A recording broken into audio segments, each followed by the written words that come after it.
Hey ghosts, welcome back to some Viking Valheim ASMR.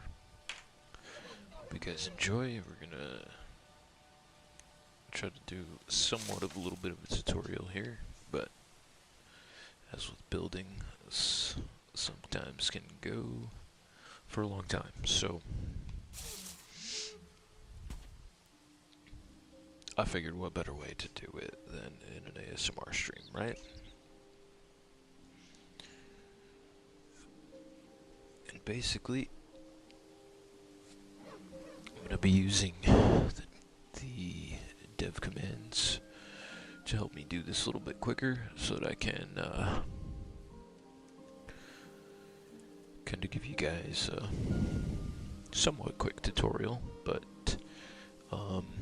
if you guys want a tutorial on how to like put the dev commands into your game, be able to use them, and some of the common commands, let me know in the chat or in the comments section, and maybe I'll do a video on that too. But as for now, basically what you want to do, whether you're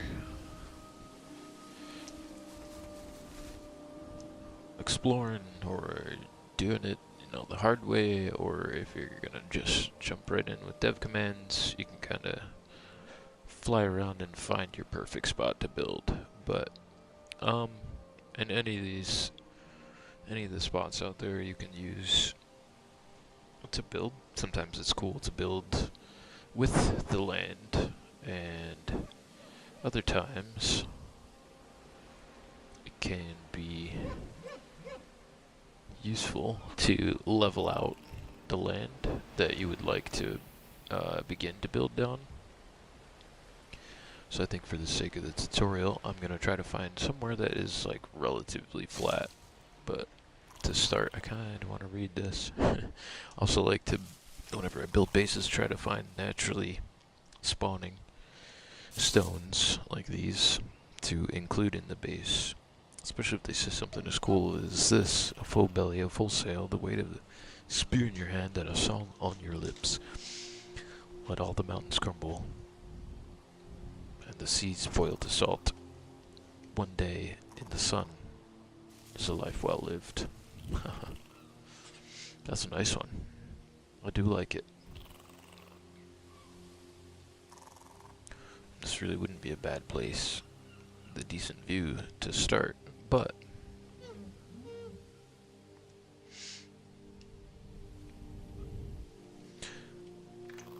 hey, Papa Smurf, what's going on, man? Just kind of trying to set up a sort of tutorial-esque type stream here for people who want to learn how to build a big giant A-frame, Viking A-frame house. So you can see already too, one of the dev commands that I am using is fly, so that I can kind of fly around and get a better look of the land, get a better lay of the land. I think, let me see. Nope. So what I'm trying to do now is, okay, just start typing in commands. You'll see on the bottom too, it comes up with a bunch of suggestions. You got reset map, reset shared map, no map, or explore map. And what I want to do for the sake of this tutorial is the explore map command, because if you notice up in the right hand corner, as soon as I hit enter, that entire little mini map will be open. Yep. And then when we open up the map, we can actually see a map of all the whole entire world.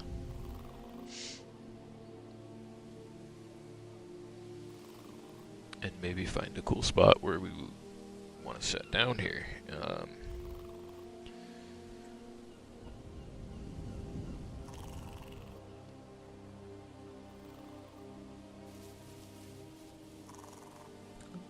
thinking for this one, let's go check out these islands over here across the bay and see how flat they are. They look like they don't have too much trees on them, so that's a good place to start. Just for making this easy enough. Cool. Building games can either both relaxing and enriching depending on the system. Yeah, it is a huge world map. It can be, and you know, building across different games too, 'cause it's always that little bit of learning curve, right? But yeah, this is a pretty. They've got a pretty cool big map, and to the way that they do the game design is, you start right at the center here, and you know you'd probably venture out, build your first base in the meadows, and you kind of progress towards like whatever your next spot is, but you know, closer biomes like the mountain regions. It looks like we've got a little bit of swamp land down here too, which is a place to get iron. And then they've got these plains lands, kind of denoted by that like kind of lighter brown bio. It's like big old swamp land right here. Then of course you got Mistlands. You've got the Ashlands, where the water turns boiling, and then all the way at the northern part of the map you've got the deep north.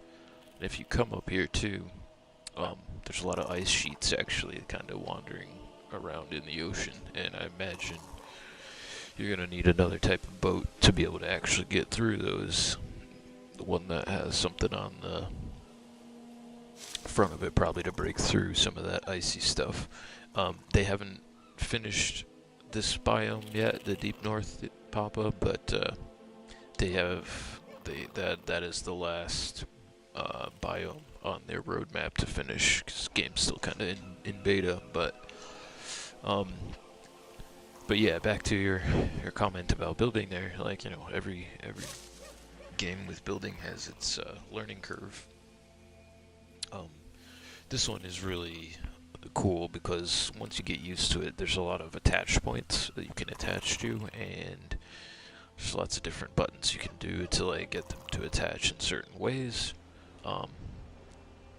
We might come back to this spot because it does have like a decent open area, but if I want to make something that's kind of sort of big, I'd still end up having to like level out a bunch of land over this way. I do have the hoe and the hammer are kind of your best friend to start, but I do want to go check out these other islands over this way. So I want to be able to see if it's any flatter, that way I don't have to do too much hoeing. I did notice that there weren't a lot of trees over this way. Oh, look at that. That's nice. That's actually nice. This might be a good spot, actually. Got really shallow right here, though. Also, usually like to keep a spot, and actually this island might be big enough to cordon off entirely for us to build on. But yeah, I posted some pictures of some of my builds on Reddit. Got like a pretty good response from them, so I told a bunch of the people in the comments there on Reddit that for a while I'd been planning on doing this natural structure. Had the same idea as I. But yeah, I told them all that I was planning on doing a tutorial, and then I proceeded to play Red Dead for like 3 or 4 days in a row. So, and I have been meaning to get back in here because I really have been wanting to kind of sort of recreate some of the stuff that I was working on or was able to do. But yeah, this actually does not look like a bad spot to start. I'm just gonna take a peek over here in the Black Forest area. Black Forest is like the second biome you're kind of technically supposed to progress to. It's got like a pretty cool spot here too. But if we want to go kind of big, And we do. I don't know if I can go as... I don't know if I want to go as big as the big, huge one that I built, but... This little island here that is kind of cut off from the rest of it might actually be a cool spot to do it.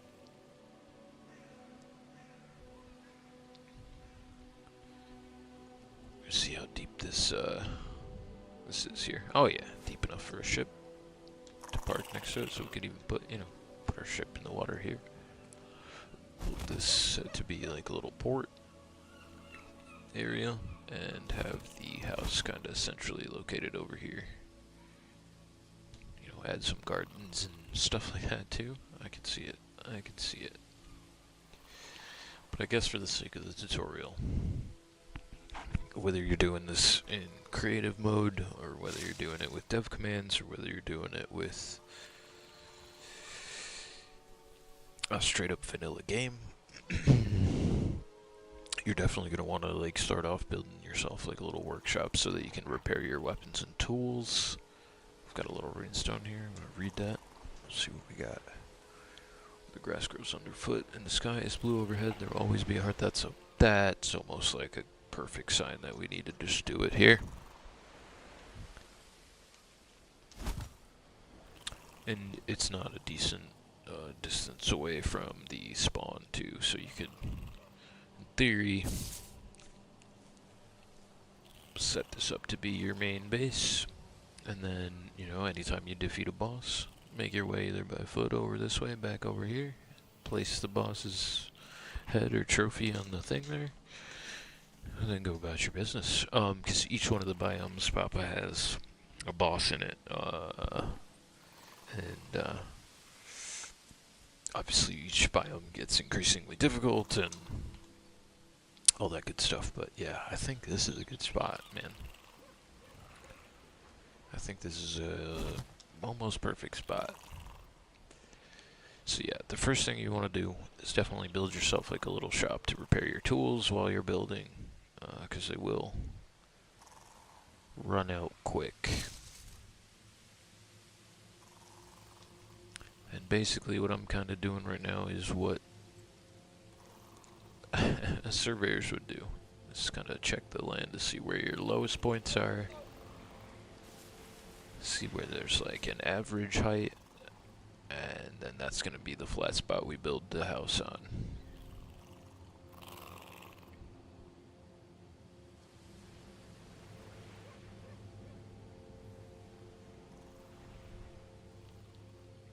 But yeah, this one, the building system in Valheim is one that I have come to love a lot.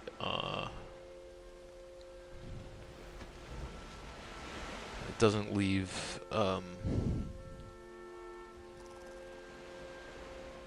too much to be desired, really, and you can create kind of almost anything really with the building system that they've created here. The other thing that you'll probably see me using throughout the stream while I am building is, here, let me open up the inventory. Do I have it? No, I don't have it on me. I'll just spawn another one with the dev commands. Is this thing that is in the game files called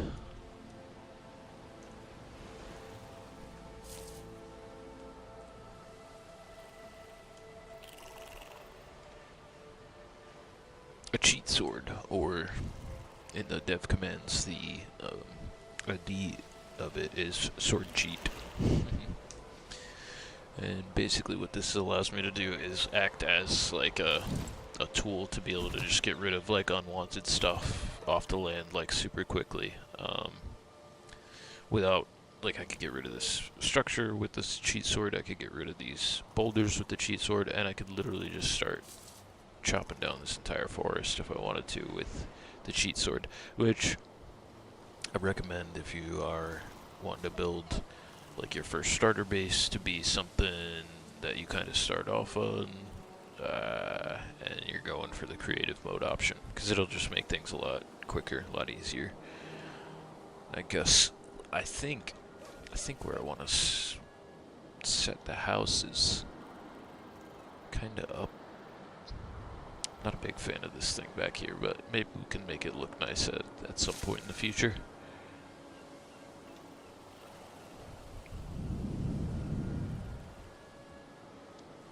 But yeah, I think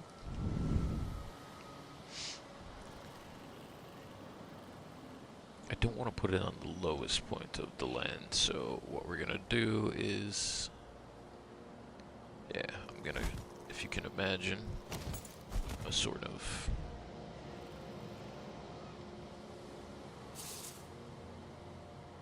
like rectangular type shape right here. Kinda follows along this way, maybe. Of course, we could position the house so that the front gets a view out that way, or gets a view out that way. It all depends.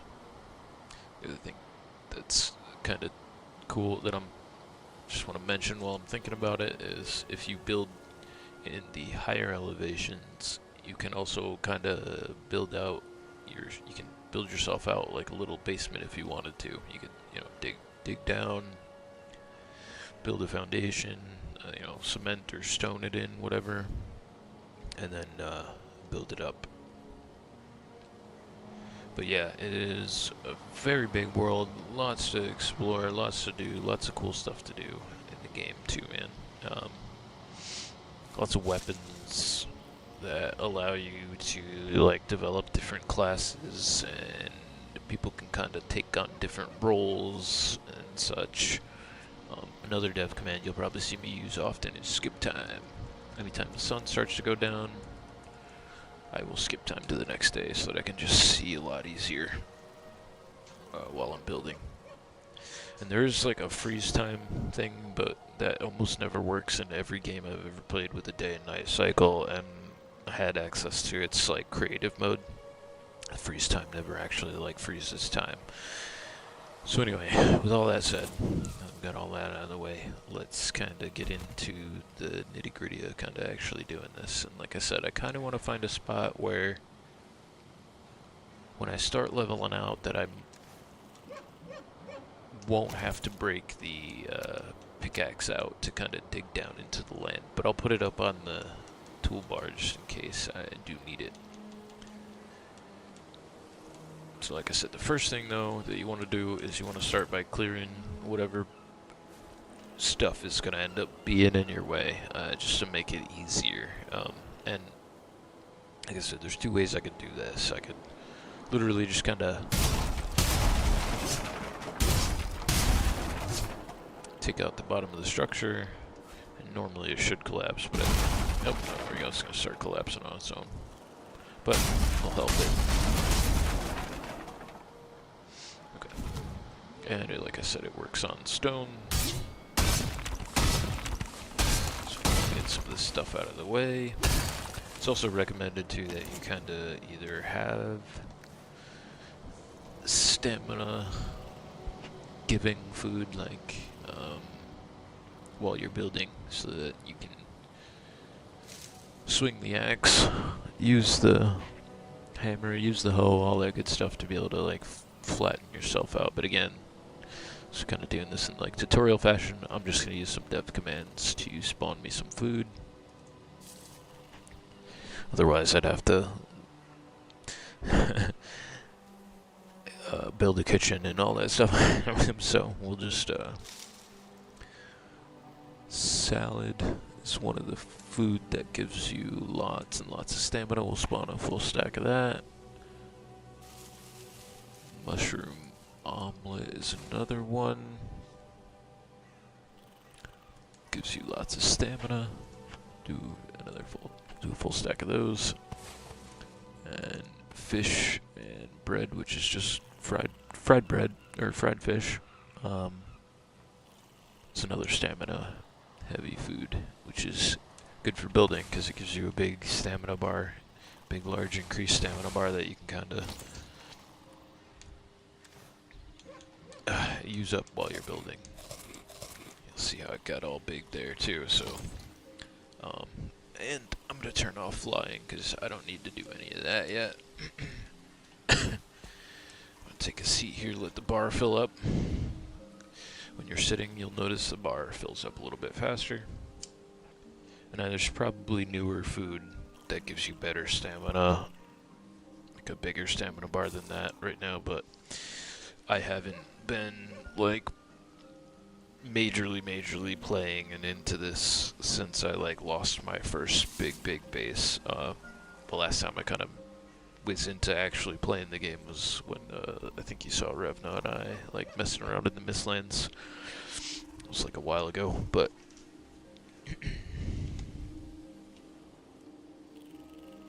alright, and wait for the health to go up a little bit too while we're sitting here.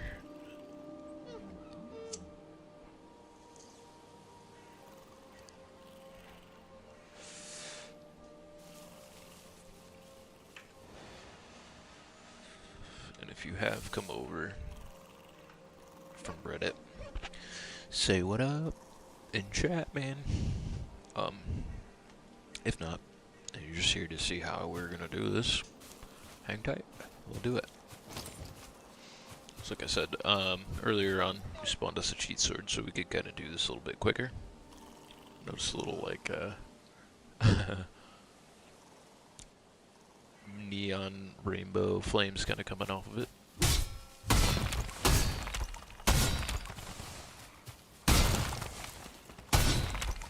Also, the cheat sword never deteriorates, so you don't have to worry about like repairing it after using it a bunch. I think when I'm done getting rid of all this stuff on the ground here, I have to go back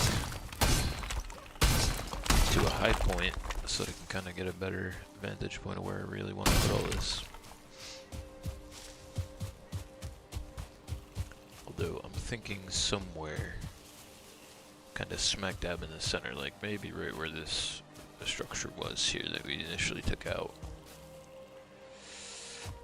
Because this kind of looks like a sort of average low point.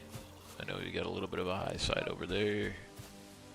That's like kind of the low side, but you don't want to like start like up here and start like leveling out, because then you'll have to end up like adding height to a lot of area, and you can build fairly large in a Valheim game, i.e. like using lots of pieces to build with and have it not really affect your frame rate. The thing that really messes with your frame rate in Valheim is like terrain editing, so it's one of the reasons too why it's not usually a bad idea to also leave the terrain alone, find a spot that kind of fits you, and I might not even hoe this out completely flat. I might just find like the high spot and build off from there. Because, I mean, obviously, yeah, more pieces you put into a build, you're gonna run into lots of difficulties if you're putting in like tons and tons of pieces, but I kind of actually want to go take a look at my other one, the other massive A-frame that I built, just so I can have a little bit of a, or talk about some of that stuff before I get into it here too. But I don't know, maybe we'll go there, maybe we won't, I'm not sure. Let's just for the most part kind of clear some of this land here. Just again, I'm kind of checking in like spots where I'm gonna potentially build. The other thing too is you like if you build up around it,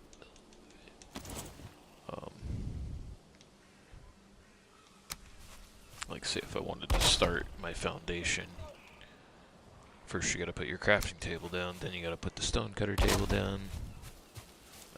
But if I wanted to, say, build the foundation out of the stone floor, right, and I wanted to start like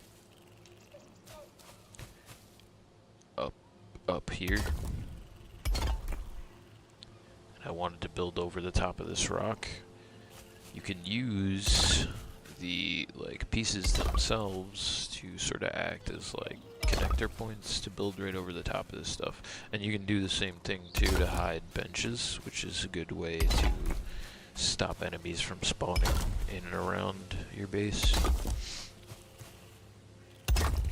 So yeah, now the rock is like completely covered up, but just so you got like kind of an idea what I'm talking about there.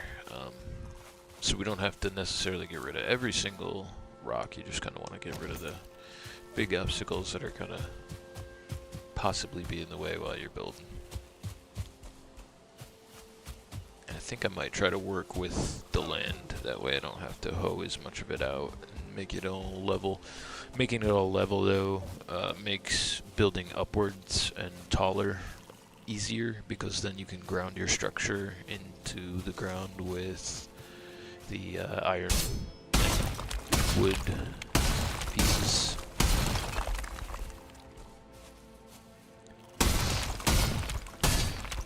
Well, I guess we'll just get rid of some of these major, bigger stones, and then of course it's super foggy out too, so that kind of makes it a little bit difficult for me to gauge exactly where I want to set this thing down. But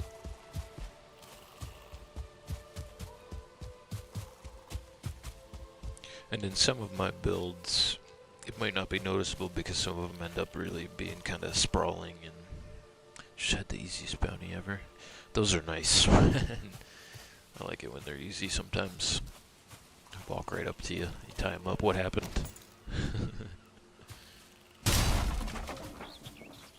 But sometimes I like to include the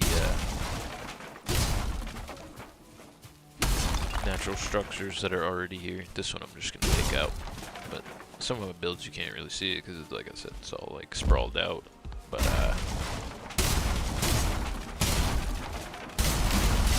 sometimes I like to include some structures that are just like naturally here already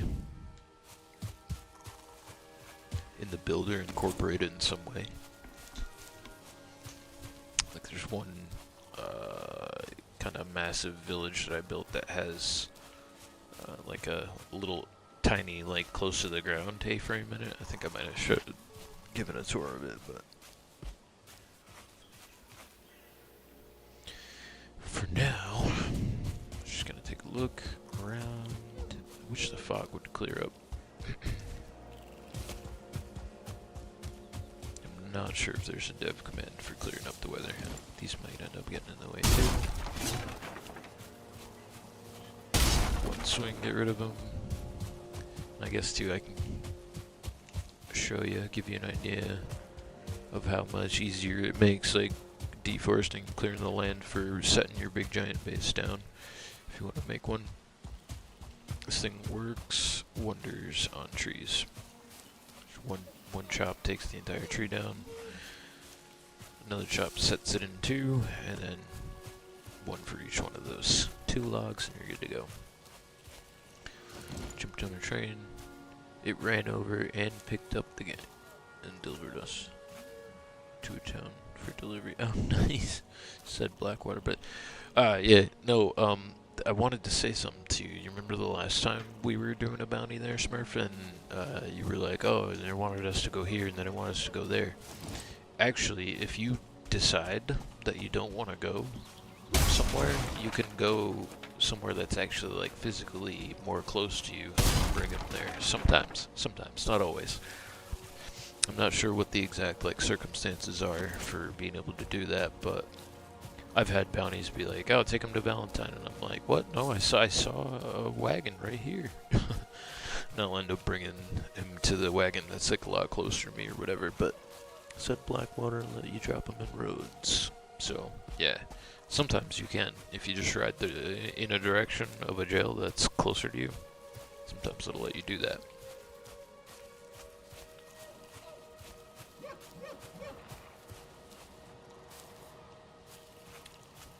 Like, I kind of want to skip time, but I also don't want to, because I just want this fog to dissipate naturally so that I can see that it looks like it's clearing up a little bit. It's hard to tell, but yeah, we're clearing up. Okay, cool. Sweet. Okay. And when you're building big too, you always want to make sure that you've got like a bunch of your benches set up, kind of like at each corner and intermittently along the length of the base as well. But yeah, I think I kind of do want to set it up here at the sort of high point, not all the way, because that means like the further I go this way, the higher I'm gonna have to build up the foundation. So I think kind of somewhere like in the middle, like right in here somewhere.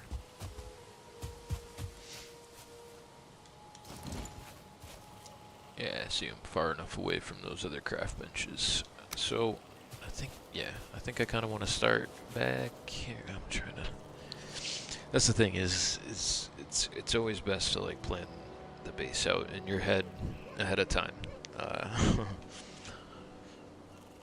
because it's not easy to move whole sections of your base after they're already built. If you want to make more room for like say a garden, like say if I wanted to we'll go back into fly mode again real quick. So if I wanted to make it a rectangular shape that I set kind of, yeah, see that looks like a good little ridge right there to start on. Then we could have like a little like port thing over here. Yeah, and then maybe even like another little mini port spot over here. And it looks like a spot to summon Boss Ether. Yep, is that what it is? Yeah. Hunter's kid. There, deer. Yeah, and the first boss of the meadows is a big giant deer. But yeah, Smurf, I don't know if you knew that about the bounties, but sometimes you can bring them to different jails. Sometimes you can bring them to bounty wagons if you got one closer to you. But yeah, say I wanted to like make the rectangle shape like right here of the base, right? But like I'm building, I got like most of it built, right? And then I'm like, oh, but back here it would be really cool if I had like a little garden. But if I put the foundation like all the way up to the right here and I've already got the thing built up super high, kind of sucks because because then you basically have to tear down a whole entire section of your base to move it. So it's, yeah, it's usually good to plan your stuff out as much as you can. That being said, I think we should definitely kind of get rolling on this here. First, what I'm gonna do is come over here. I'm gonna chuck stones out in the ocean, and I'm gonna look for the piles like that are kind of built up from me taking out those rocks, those boulders rather. It's also super satisfying to watch the auto pickup work in this game. Just like a vacuum.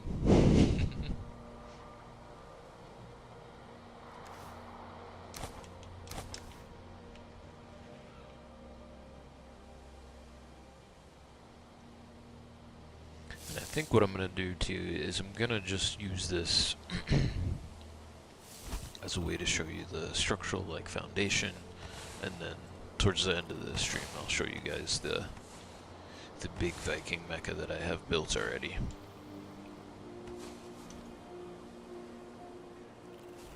Just to give you an idea too what like a finished product kind of looks like. I think that this is the orientation I want to make it. The other thing to consider too when you're building, especially a large base, is the sunlight, how much light you want to let in the base. And you can see it's pretty well shaded here by a bunch of those trees on that side. So if I built like a long way this way and had big windows here, they'd still end up shaded. I always kind of wanted to try to build one too that was oriented along like a perfect kind of axis. Say the right word there. Like a north and south, east and west orientation.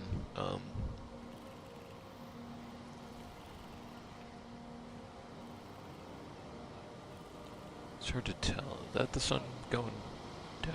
Yeah, it is, because that's the western side.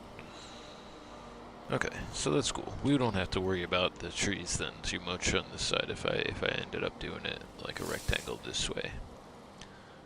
So, okay, let's find our midpoint again. Let's first get rid of these big logs here. This will be kind of a pain in the butt to work around. Sometimes you might want to leave them. Who knows, you know? They look good. I'll leave them. Alright. Chuck these rocks in the ocean.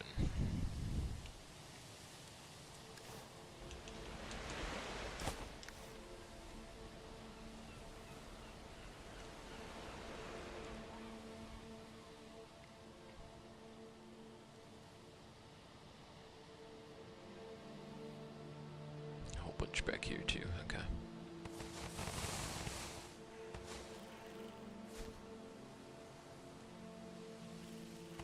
A few back there. And normally too, if you're building this without all the creative mode stuff on, in like a non-tutorial situation, you'd want to keep all these resources that I'm just chucking into the ocean. Especially if it's something that you like kinda cleared the land, you'll definitely want to use the resources that you cleared to build with. Okay. I think we've got the area kind of mostly cleared out. These smaller rocks we can just build right over the top of. So now what we want to do is lay out the foundation for the base, and the larger the foundation for like a Viking A-frame, the taller it's gonna be. So if you really want something huge, you gotta build a really wide, big, fat base to set it on. I don't necessarily know exactly the upper limits of like how tall you can actually build. I think like if you were to like fudge the structural integrity, like there might be a limit up there near the world tree up there. Which, while I'm talking about it, that's actual physical stuff. Like that's not just background stuff. Like you really actually we can, and I'll show you. I'll fly up to it. It might take a little while, but fly up to it to show you. I've often wanted to build a base up on the world tree branches like that too. Just because I thought, like, how freaking cool would that be? But then when you get up here, it gets a little weird. Like on the tree branches.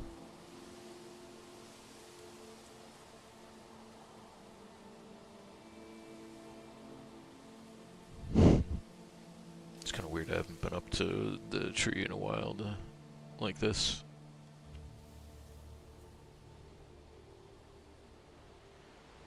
It'd be cool as hell because you're like way above the clouds when you're up here. I've definitely thought about it because I've ventured up here before. And it is actual physical, like,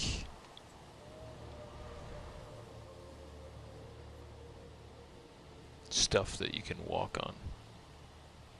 Like physical ground that you can actually walk on once you get to the top of one of these branches. But sometimes it gets a little bit weird at the top of them. Like there's definitely clipping and parts of it that aren't like fully like walk-onable. Like I think this is so. No, see we're inside a big branch right now. Not all of it is solid. And we're inside a big branch. Man, there was definitely one that I got up here on and it was solid. Let me see if it's like one of the smaller little offshoots or something.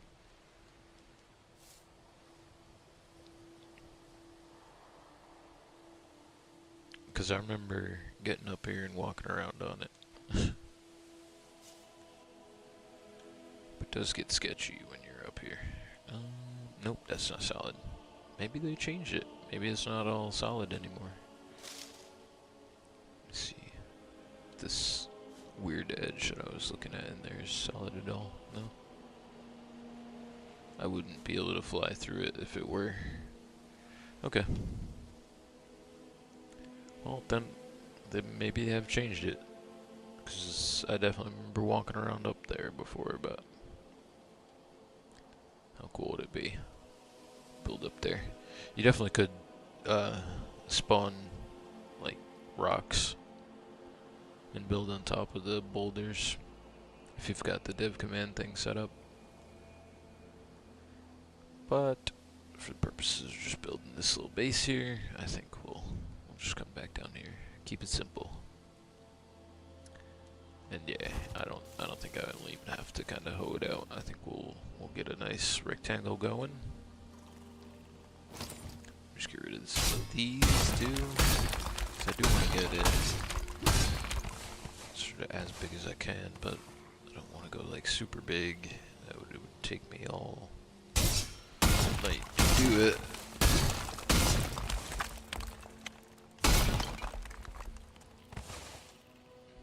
Okay, I think those are the only major other boulders that might get in the way. Besides those, there's a couple down there too. I see them now, but all right. Come down here and get rid of these two, just in case.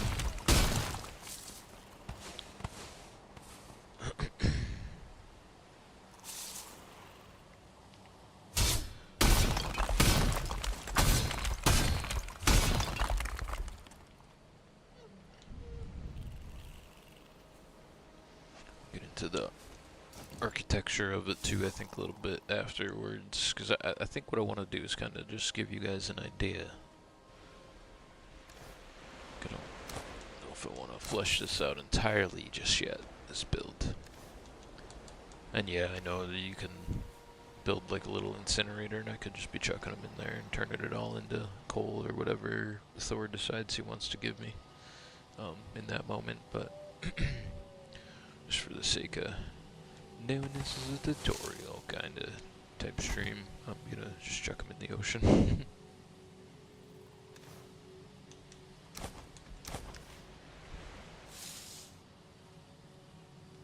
Okay. I think most of the things that will definitely get in the way are gone.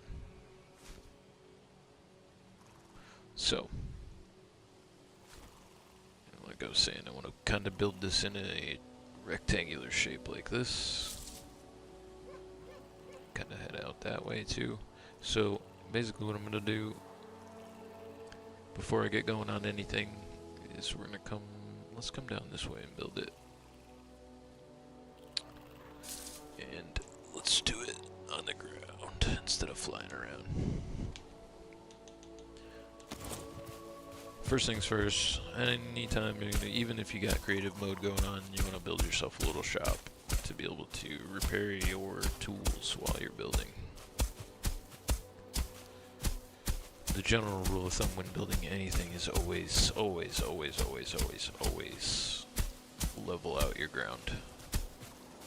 So it just makes it easier to build on, and also makes it easier for when you go for the structural integrity part.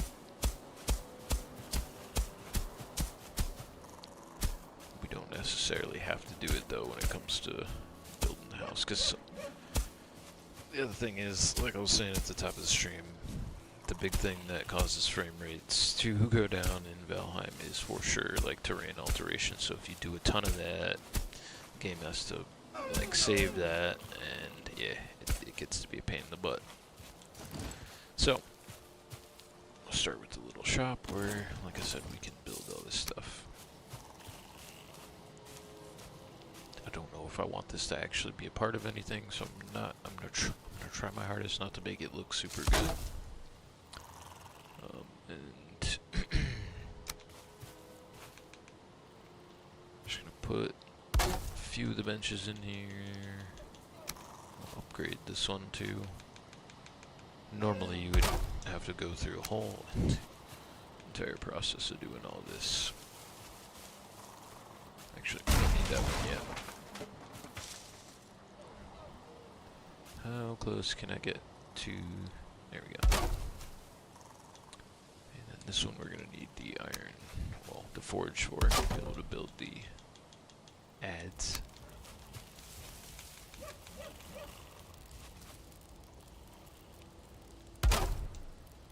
And hopefully I don't need to explain all of the like leveling to get each of those pieces.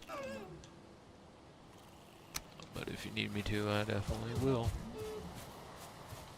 And I usually like to kind of just build the walls of the shop out of the cross, the Viking crosses. Skip time so we can see this better.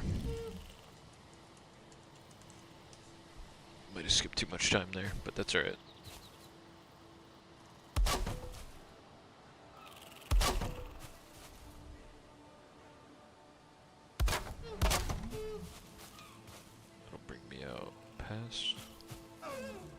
Past it? Oh, past it enough, right? Yeah. Doesn't all need to be like...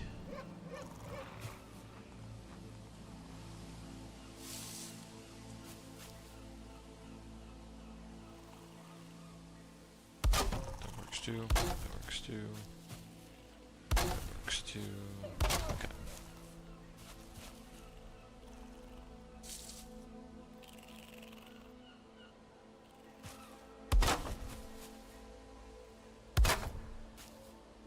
This is just to get a roof over the top of the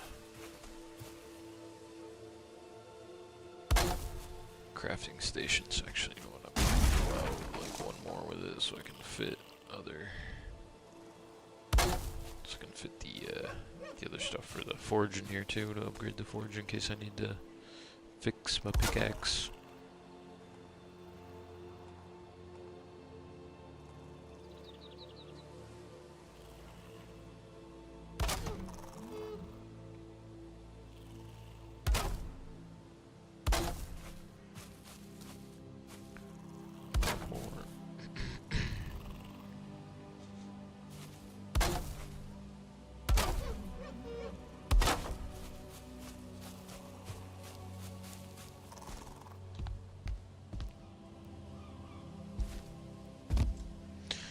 This is where the flying comes in handy.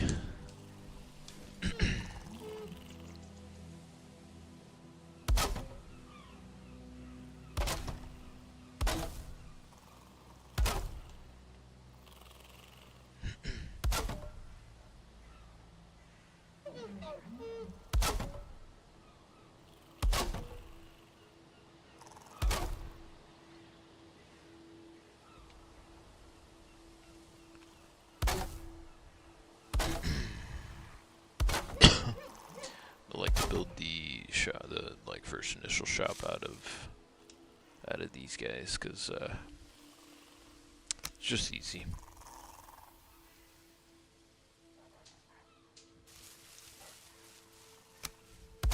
See, I'm already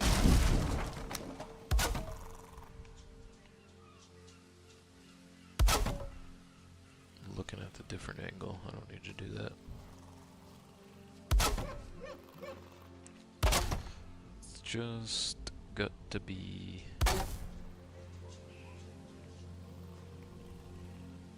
big enough to support the roof.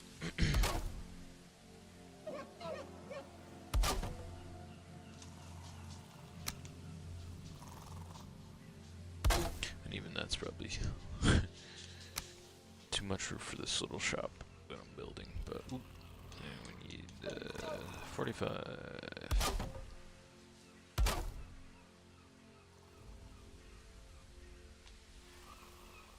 Or it's just right. I'll show you while I'm building this shop too, the technique that I use to get the cool looking roofs for the A-frame when we get to that. I'll show you what I mean when we go to the other bigger build. But this is the technique for it. Kind of do those. I think we got. Yeah, we're not gonna be able to do it as cool as big old A-frame, but This is just for the purpose of like letting more light into your base. Just gives opening at the top to be able to do that. I could actually, doesn't, again, don't need to be that complicated. Alright.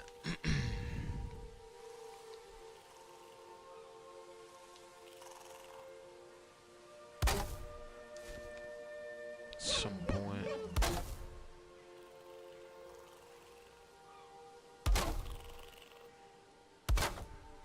I might end up being super quiet. If you have a question about something and you're here, ask me in chat. And if you're watching later, type it in the comments and I will try to respond. If you got any questions. And of course, like I said, I don't even need to be doing all this little fancy work with it, but I just want to, so. Here we are.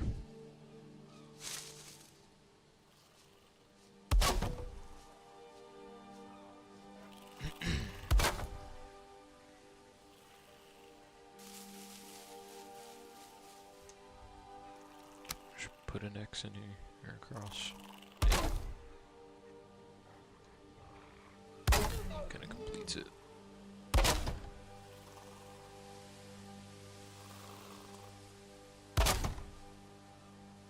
I like messing with the crosses because you can make a lot of cool designs with them too. And we'll go back to R45. Actually, a lot of really cool things you can do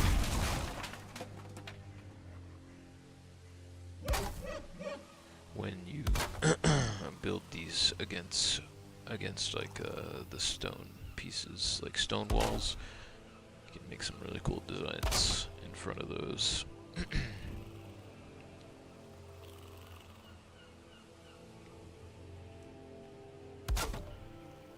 Again, I'm not gonna do anything crazy fancy. Just regular old roof.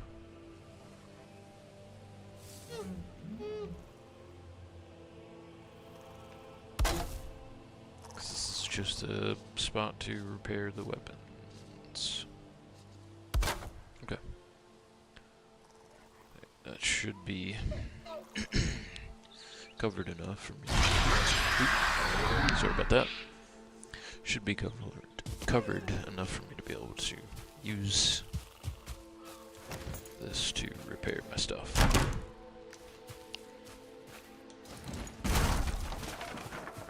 And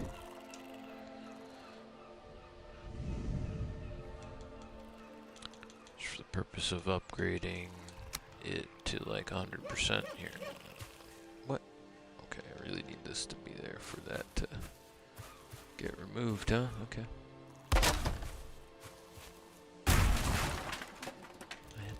That's fine with me, man. Alright. So just wanted to do that so I could put this stuff on this side.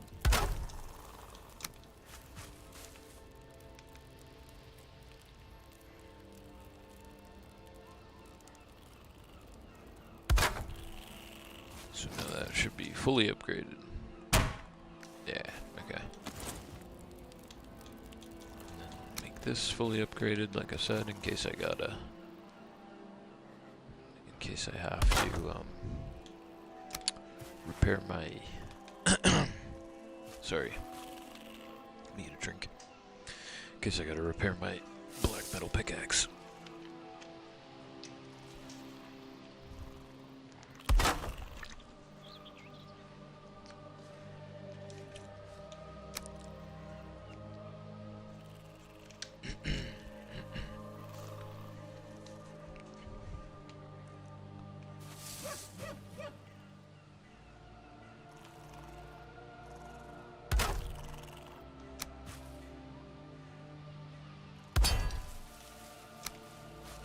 Cooler.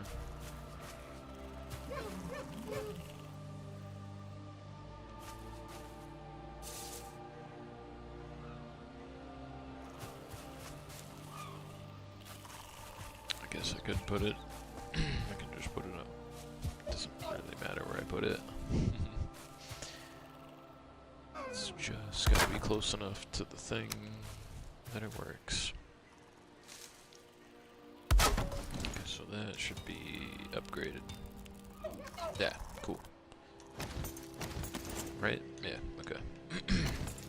Alright, so there's our little shop for repairing stuff. And could put some light in here, huh? In which case... Oh yeah, it's spooky season. Got the little Jacko turnip.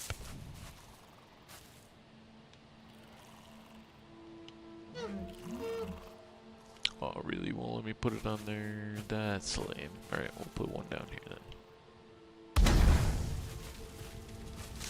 And we'll put another one over here. Since it's spooky season. There we go. And then for the lights that don't need fuel, I'm gonna set one of these black forges down. So we can put some of these lanterns in.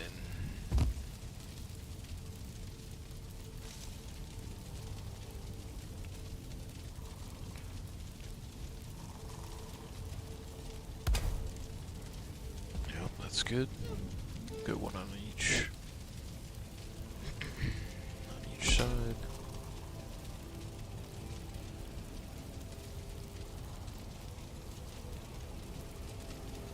So that it's nice and lit up in here.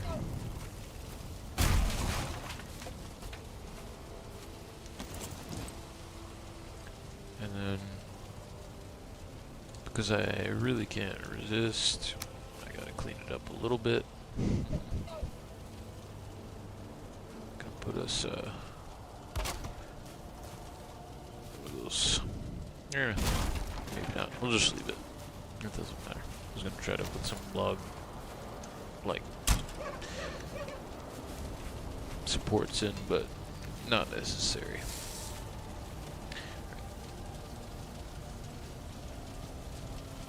Temporary shop is set up. Let's skip time.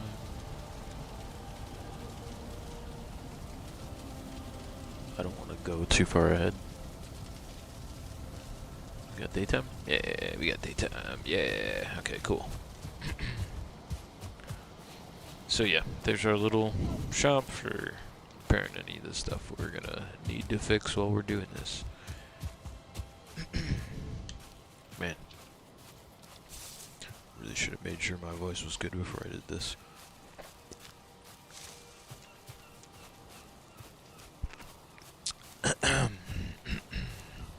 Okay.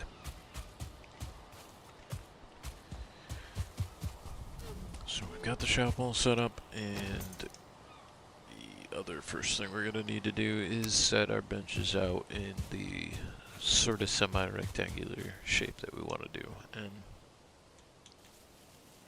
to help figure out how far we can go. That's the edge of our first set of 2 benches right there. So from inside to here, let me try to set one down. And sometimes if I can't get it on the ground too, I'll just like sit it on the rock like that. Put another workbench over here as well.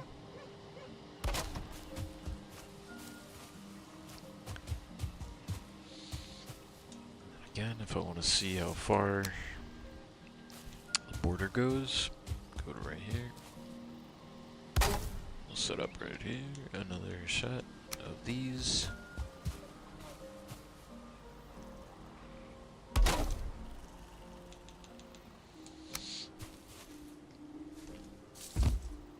Maybe one more this way just in case.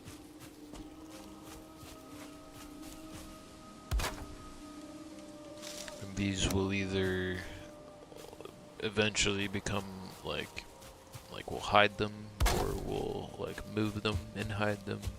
But these are just to set up the build area that you want to be able to build in, and then we'll start going down the long way with them. Right here. look for a spot where you can set it down. I think right here is good. Yeah, no, right there is good.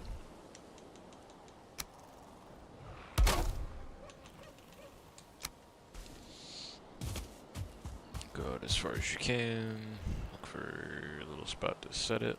Come on. Come on. Come on. There we go.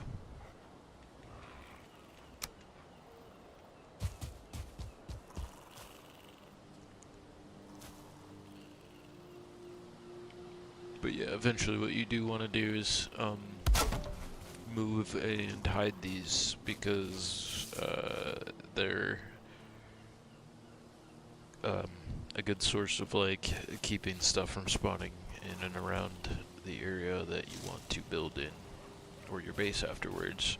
And it's you can do so without it like, you know, producing light like the campfires do or whatever. But I know you can like let the campfire go out and it still keeps stuff out of the spawn area. I just prefer using the benches because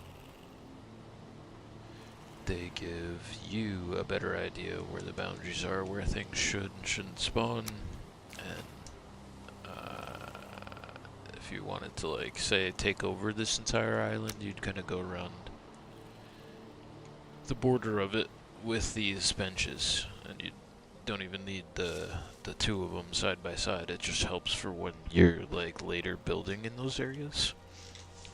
And you're like trying to go build like a, you know, say we got the thing, the big longhouse is set up here, right? And we want to build this like a little road that goes down this way for whatever reason. It's cool to just have your stuff set up. If you wanted to just kind of take this whole little island as your base. But like I said, we're just building for now, and I can show you different ways to hide them. Go look at some of the other builds later, because right now I really want to get this thing's foundation set up and then give you like I said, kind of like a basic idea of the structure. Oop, oop, right there, right there, right there, right there, right there. So I just gotta keep clicking.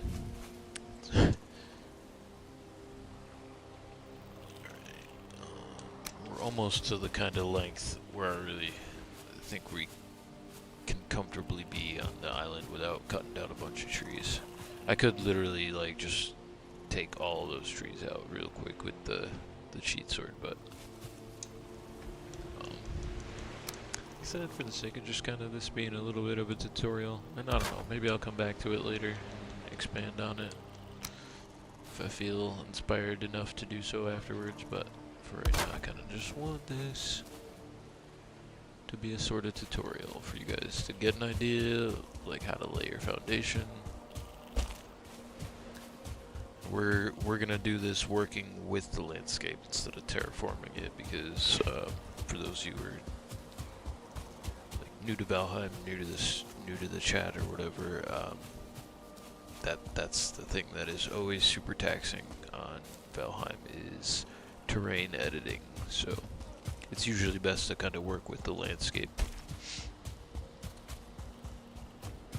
which you can do at the cost of a little bit more pieces usually, especially for your foundation, you know. You'll see what I mean as we get going here. I want to be able to see the edge of the border. That's where I'm going to put this next one. Like I said, if it's constantly red and you're getting like little glimmers of it being like a spot that you can set it like that, you can try constantly clicking. You can also do is go on top of these rocks. I'm looking right at that rock. This one too. I'll get them to kind of be like goofily placed on top of the rock for whatever reason, but it's cool. It works. It works for what we need it to do, so go. Keep coming down this way. I know I can use these two for the where it ends. And yeah, I have everything kind of on passive mode, so that I could do this.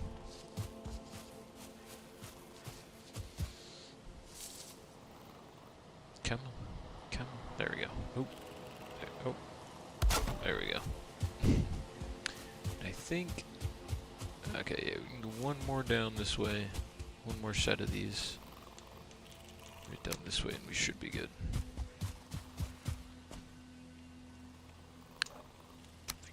Yeah, limit is right here, so we'll go right here with this one.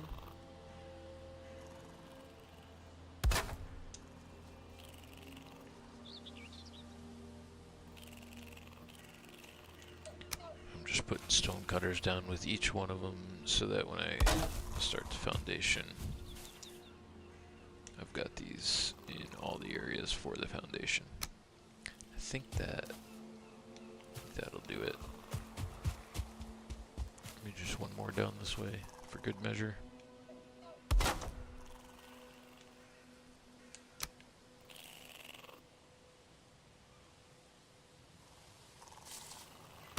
we go. Okay, cool.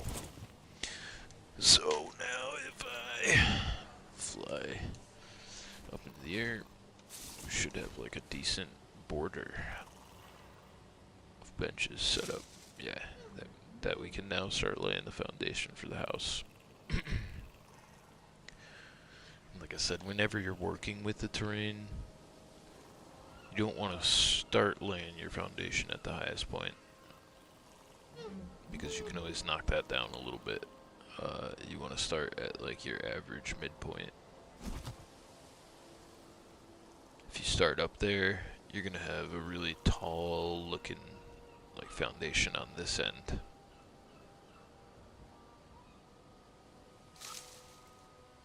Which we might end up having to do because I don't really do want to do a lot of leveling here.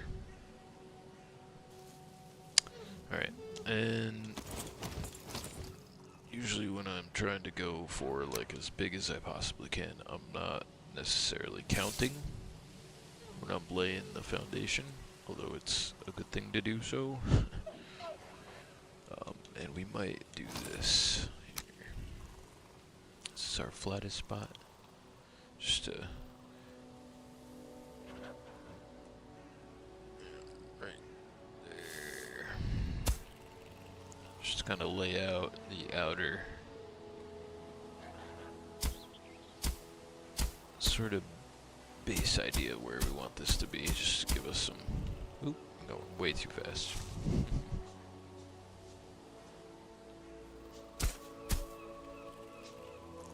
I'm not actually like necessarily trying to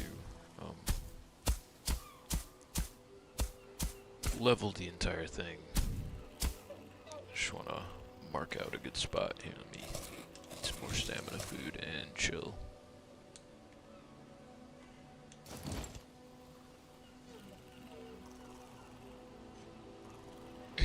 Recover the stamina.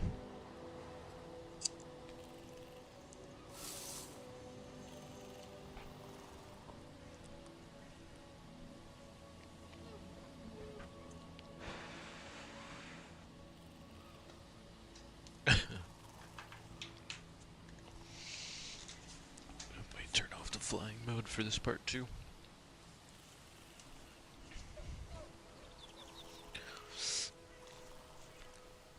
Like I said, this one we're going to work with the terrain as much as we can, but usually the best rule of thumb is to just level it out. It makes everything a lot easier.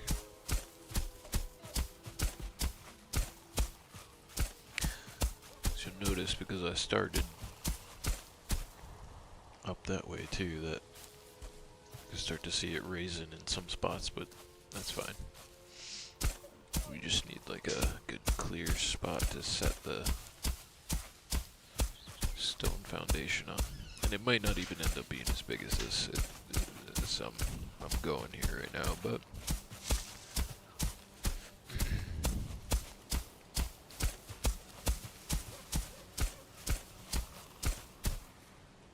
okay, recover the stamina again.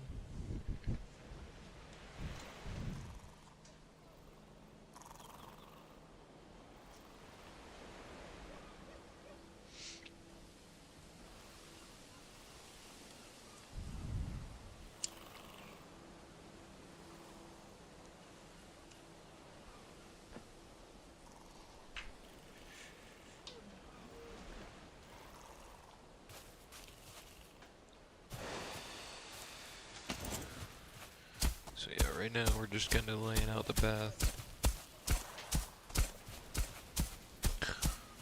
of how the general path, it's not going to be exact, where we want to set the foundation.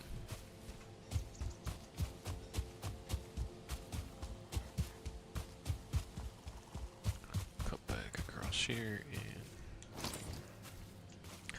the other thing too that, like, maybe we'll touch a little bit more on it later when we're doing the like kind of final touching landscape parts of it, the final touches of the landscape parts of it.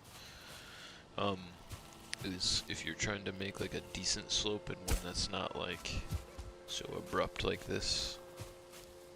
This one's not too bad because you can still actually walk up it, but instead of standing, because the level ground feature works like from whatever ground you're standing on, like even all the way out there, it'll try to bring it up to where we're standing at right now. And if it's close enough to that level, you can do it.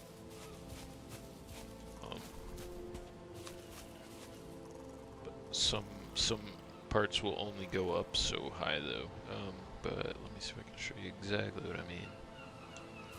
But yeah, if you want to make a slope that's not so like aggressive that you can't walk up and down, like you're trying to make a path for bringing your cart, the best way to do that is to start from up here, get your spot like kind of all flattened out, and then I've always found that works best when you kind of go sideways and like start up and go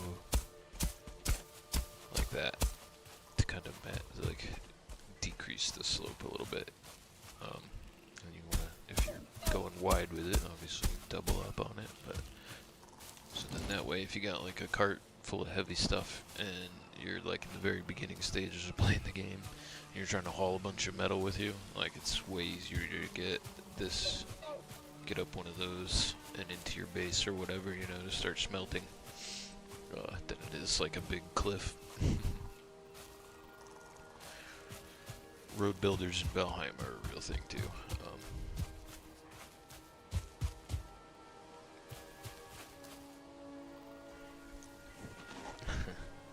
I've always wanted to kind of have like a big Valheim server where a bunch of people take really cool roles and like we all just like get on whatever and hang out and go beat bosses together. And yeah, it'd be fun. But I've always kind of wanted to build the first like starting base that everybody started from. But anyway, so yeah, we're gonna keep kind of going with our. Oh, let's see, the hose getting low. Go back and repair it. Just lay out the sort of where I'm gonna lay the stone out.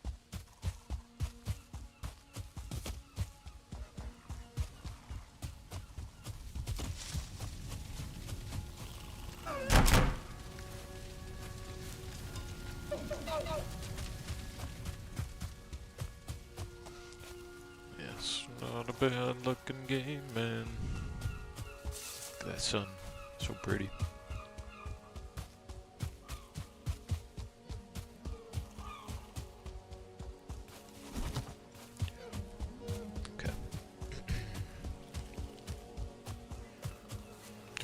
A little hill making tip. Alright, this is gonna be a weird looking. Ooh. See, yeah, now we're kind of coming to an area where it's a little, like it won't go up super high right here because this is just super low, like low land, so close to sea level. Okay.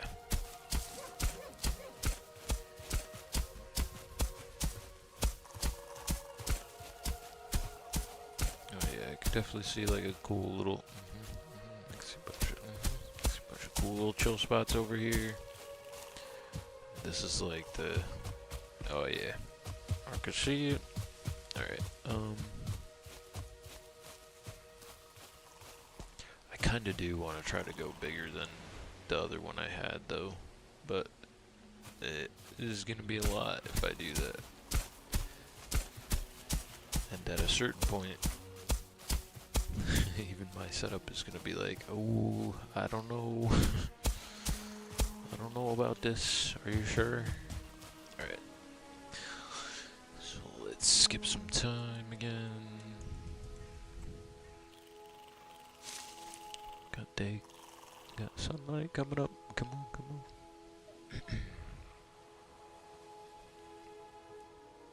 No. Skip time one more time.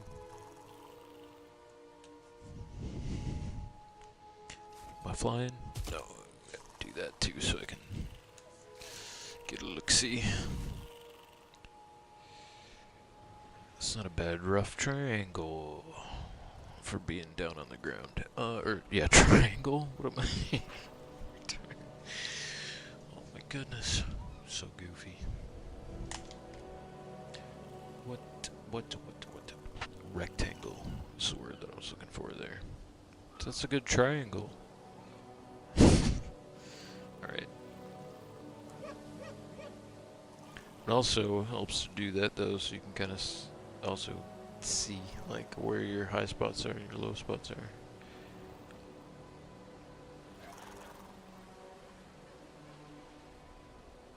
Obviously it's way higher on this side, so I might cut across here. Maybe, I don't know. Let's just start laying out some stone foundations, see what happens. In a triangle shape.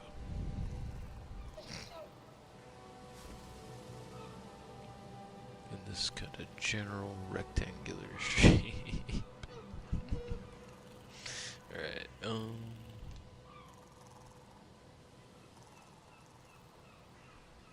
think I should probably actually start at the highest part.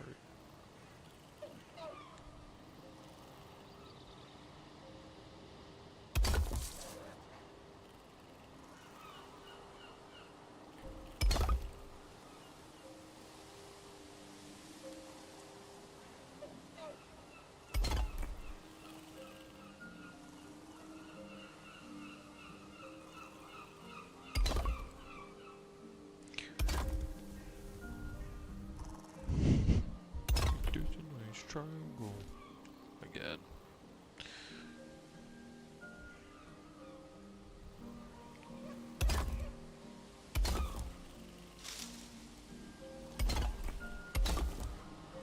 Alright.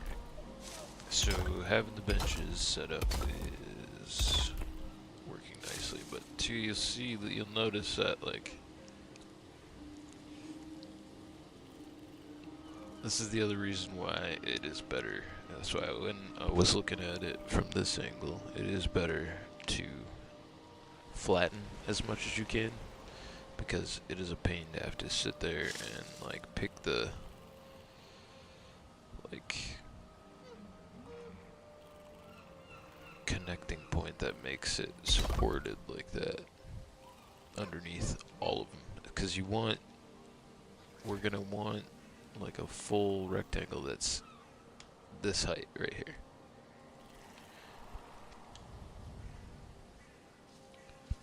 Which I'm okay with there kind of being a basement on this side. I could build a little bit underneath to be able to do that. We could definitely do that. We could do that.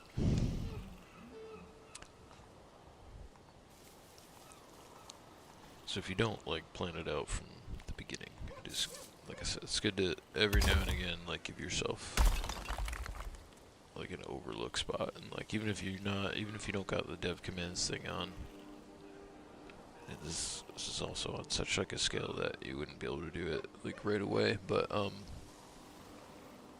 you want to be able to give yourself a spot to look at it and see it like as much from above as you can.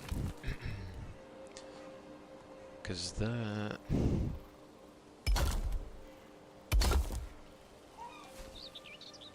kind of helps you do the like planning while you're setting it up.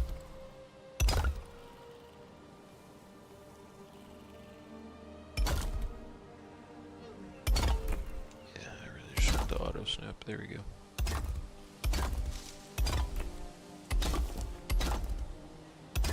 But you want them all to be blue.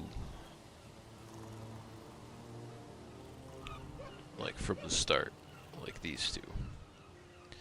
And there's a way we can do that though, luckily with all these benches around here. But we'll get the at least rectangular part built out a little bit.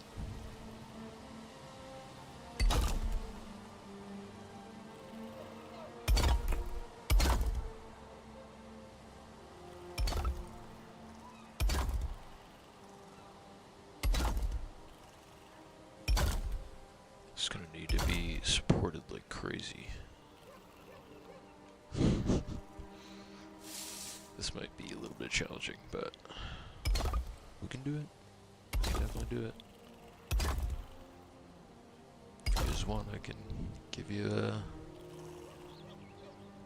good tour of one that is pretty decent sized. This one might be this one, if it's gonna go this size right here, I think it's bigger. I think it's gonna end up being bigger. I'm not sure. I'm gonna start cutting down that way soon. Let's count how many we got right now.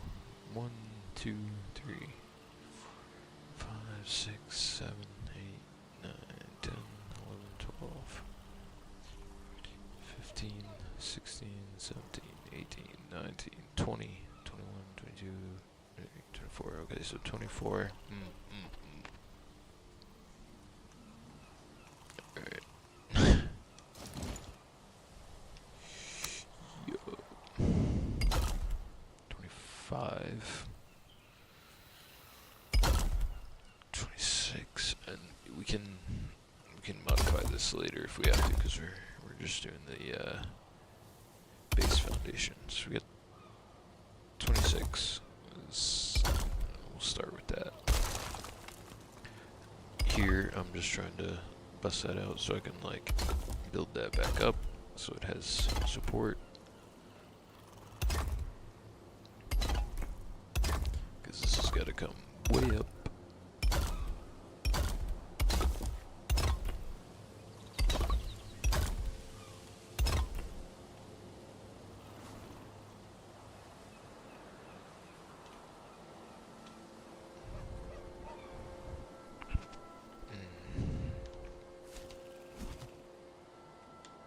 So if we go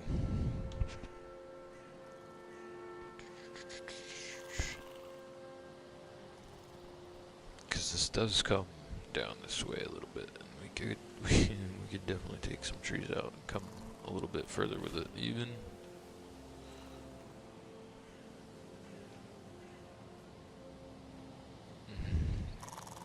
See, that's another thing too that like I didn't say at the top of the stream, but I'll say it now. Like usually whenever since I lost my one base that I worked so hard on to like gather all the materials for, I've been building like this with dev commands to try to get some sense of that base back. And what I did was I took over initially like a little island sort of like this. I think it was a lot bigger than this one though, but usually what I do is just get rid of all the trees and then level the entire like island so that there's no grass on it, no nothing on it, and then I will like build what I want and then landscape around it, because with the dev commands before there was like hammer mode and being able to like use your cultivator to just plant stuff without actually having the seeds on you and stuff like that, I would just set in the trees myself. But yeah.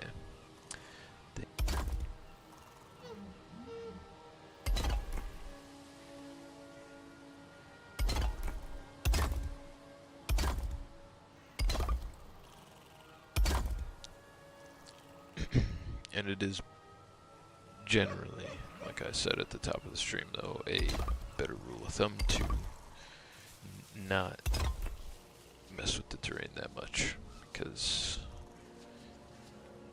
that's what causes frame rate loss and stuff like that in the game.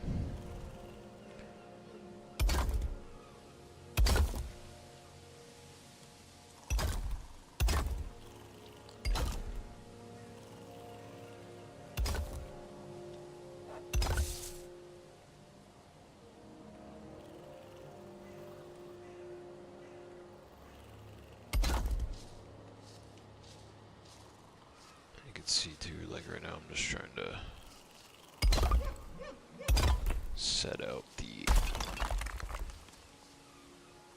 outer foundation of this one. Come on, man. Doesn't want to click into place, so then we gotta do this. There we go.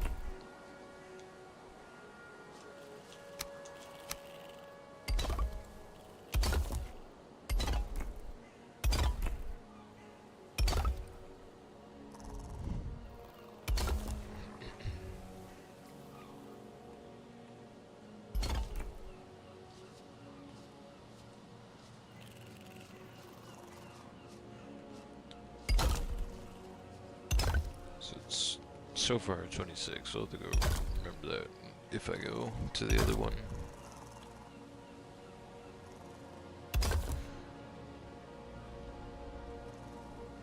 Once I complete the rectangle, I'll go show you the other one that I've already built. And also so that I can compare and like count the amount of foundations on the outer edge of it. Like foundation pieces, stone floor pieces.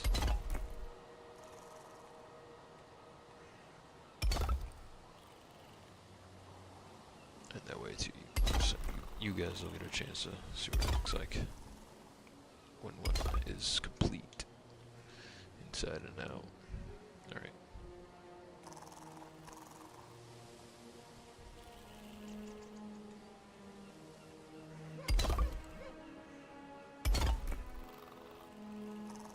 Some of these don't really matter too, because we're just gonna bring some of the land upwards.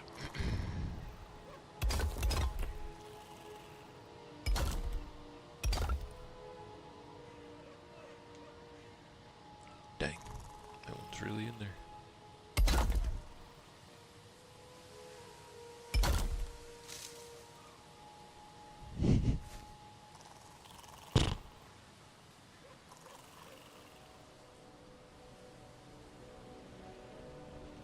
I mean, so you guys get the idea of the rectangle anyway. I kind of want to go count the other one and see how wide it is, just to get an idea too, for how I did the other one. Just real quick, let's go look at that.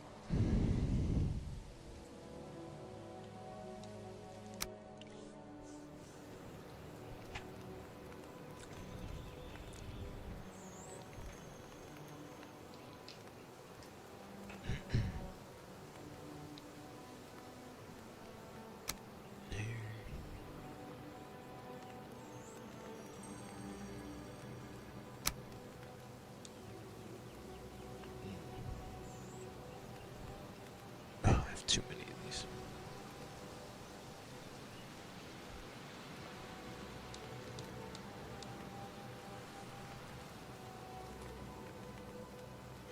It wasn't that one.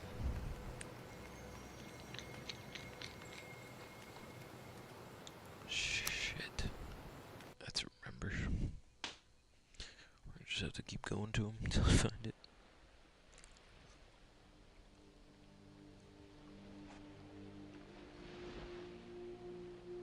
I hate it when I lose a build I actually like too.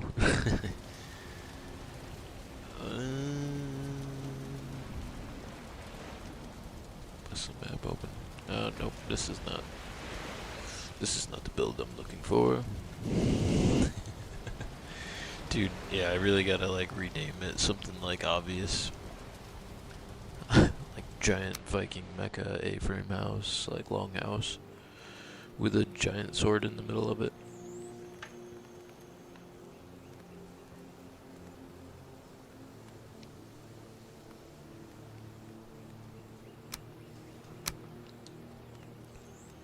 instead of like all these like clever like Middleheim, Vanheim, or Valheim, or Valhall. Alpha 1, I think, is the first one, I want to say, but watch it end up being the right one.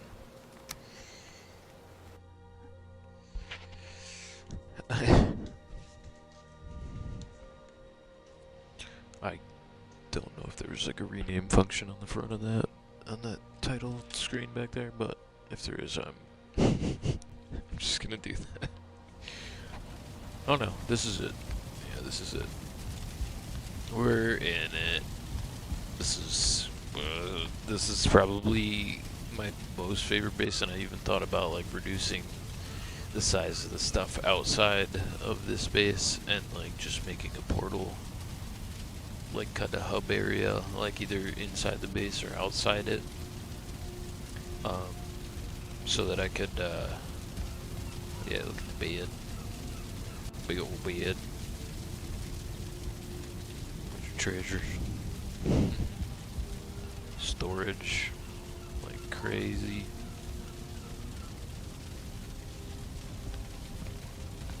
This is like the biggest chest that you can have. And yeah, I put way more effort into this than I maybe should have, but listen, man, I studied medieval art and architecture and all that stuff. I had to put some of it to use, like art, architecture, literature, all that stuff in my degree, but spent a lot of time on this one. Yeah, this is it. Like, trying to do a little slow reveal for you. I really want to go down to the foundation and count it, so you can see it right there a little bit. And I spent a lot of time on even like making the foundation look good too. Actually, I might even be able to show you some of the stuff I was talking about at the top of the stream. But there it is. Bam! There's the reveal.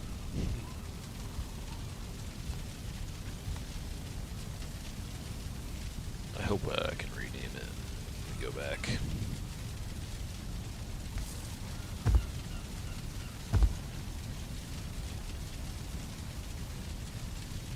Yeah, I posted I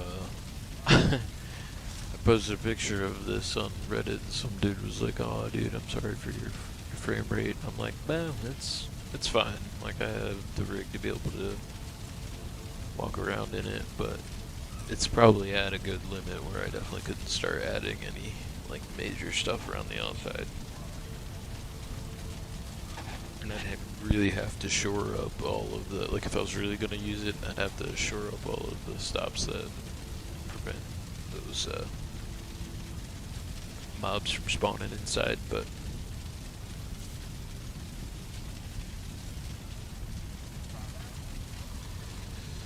yeah, this has all of the core principles of kind of what I was talking about at the top of the stream, and setting out the foundation, all that stuff, and you just gotta build kind of like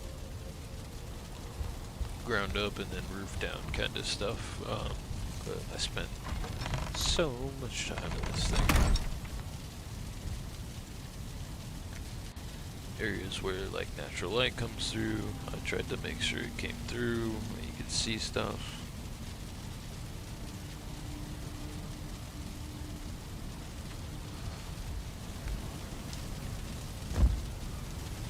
Particularly,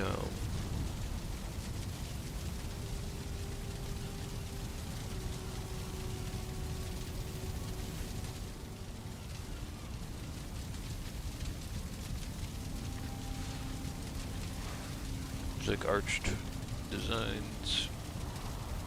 We've got like one big arch, and then you've got like a singular one, but even within like the singular one, you've got like the smaller singular arch at the top of that other over big arch. And then these ones even cause a little piece to go out that way too. And a lot of this I tried to make sure was at least the same on each like side. So this side has like that. It's identical to that. They both have got like a almost sort of dome structure in here. I initially had like a actual kind of dome curvature to the whole thing, but it's a lot of pieces. It's a lot of pieces, because what you can do with the archways is, again, using the like multiple like attach points. You could, like, say you go right here, right? You have to fill it out.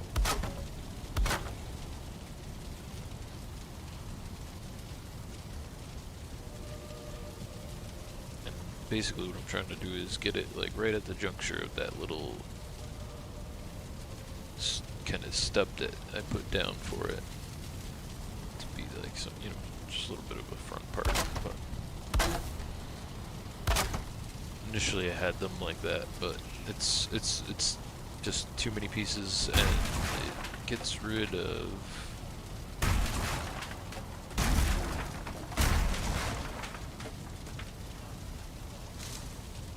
the light from traveling further from those. Oop, I didn't mean to get rid of that one. Braziers. So, did I have anything on the other sides here? No, I didn't. Probably should have put something up there, huh? Like, one of these guys. Even though literally no one would ever see it. Just kind of completely enclose that.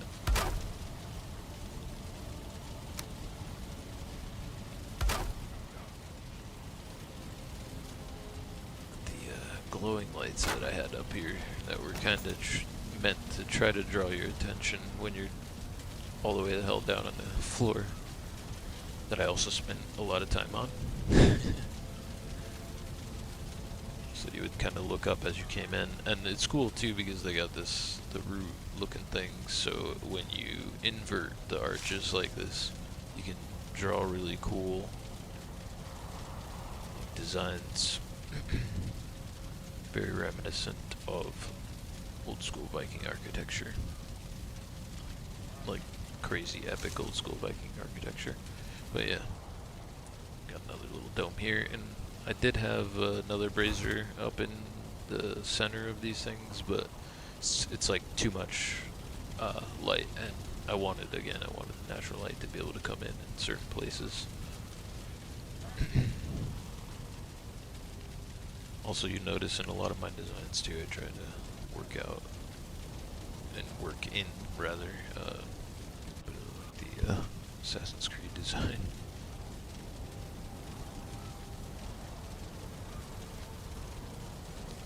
But yeah, everything that had two sides to it, I had to make sure that they were like exactly the same.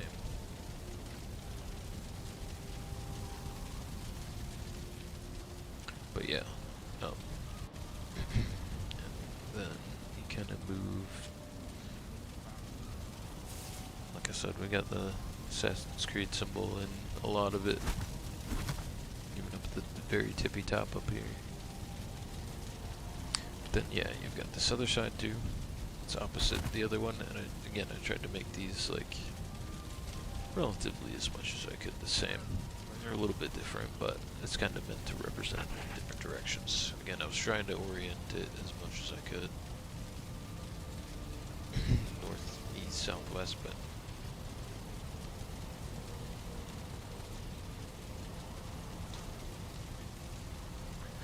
notice that the mini-map, I'm looking diagonal when I'm looking directly in and out, because there's an entrance right there. There's another entrance under there. The side is a little bit more intricate with the roof work. As you come down this way and look upwards, you can see what I mean.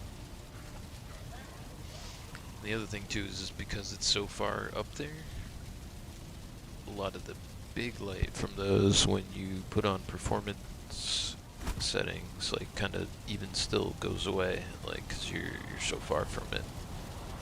Like here, we'll even go to some of the settings.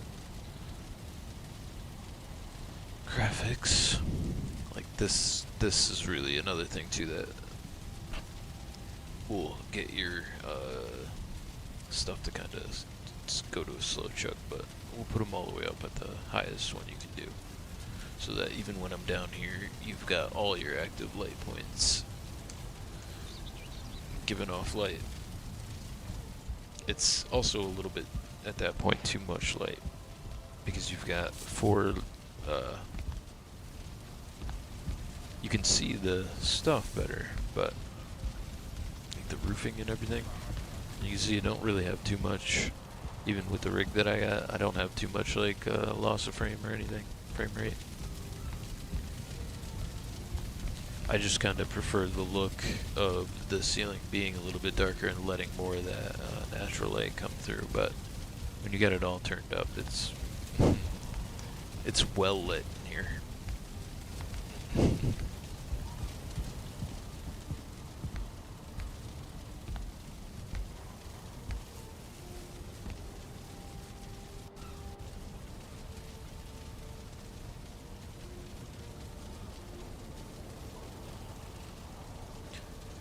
It's lit up like a Christmas tree.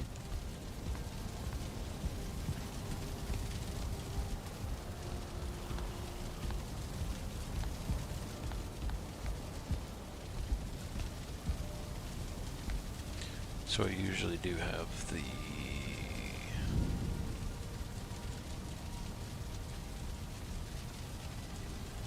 active light points set down to like medium. Let's turn them down to just high and see how that does.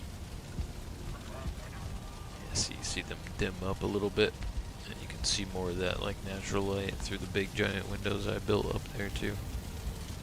I built those into the like A-frame of the roof system, so I can show you that when we go outside and take a look at that stuff too before we go back to working on the other one. And again, I want to count the foundation blocks that I have here, like how wide did we go? Which I gotta do from outside. Because even the like interior of this has so many things built into it that like it, because I had to, man, like it was so much wide open space in here in order to make it feel like a actual like base, you know what I mean, like a home. I had to like put all this, not just structure, but things in here, you know what I mean, that things that hopefully made sense, like you know, a little planning table with a fireplace around it, the chill spot where you got your jacuzzi. Get your old school Viking jacuzzi, and of course me being crazy, I had to put a whole fireplace in there too.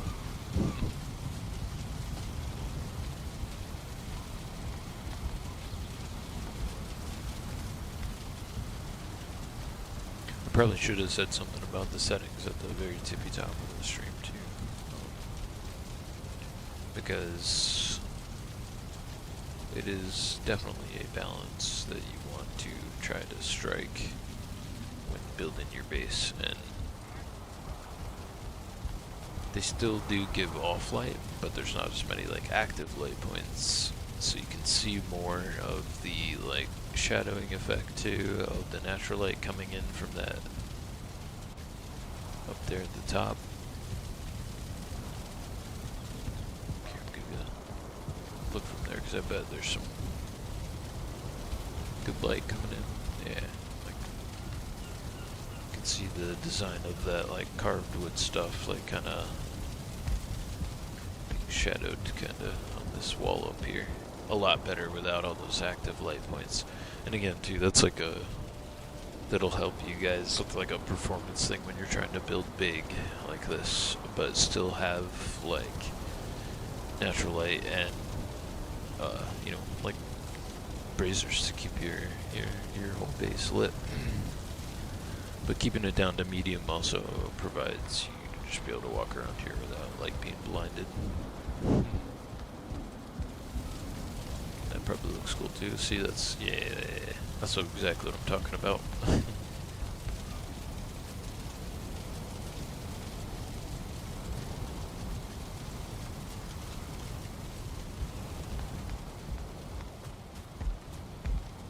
So anyway, yeah, there's all this really cool intricate stuff in here that kind of just like fills the space, makes it look good, makes it feel like your base, and I tried to make sure it was all made sense and like was functional and it worked. And it's mad cool because it's got like a little dining area. I think I've given this tour a bunch of times, so if you don't want to hang around, don't feel like you gotta. Little smoking meats area here. And this is all like fake fireplace, not a real fireplace. Could probably even get rid of some of the lighting in here, like these things. They look cool. They fit well with the little meat smoking area.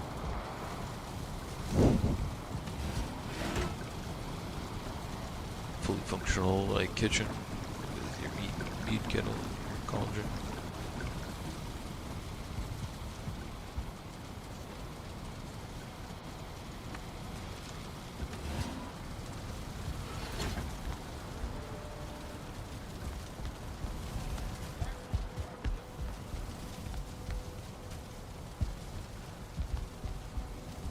Just another like sitting spot and another sitting spot with a fireplace. Place for wood storage. Because again, I tried to make it look kind of all functional. Some more wood storage as you come out, like the sort of back entrance that leads into the gardens.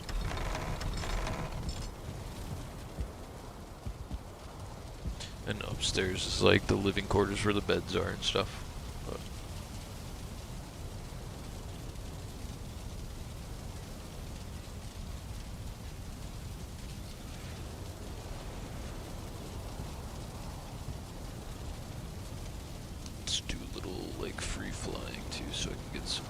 Screenshots.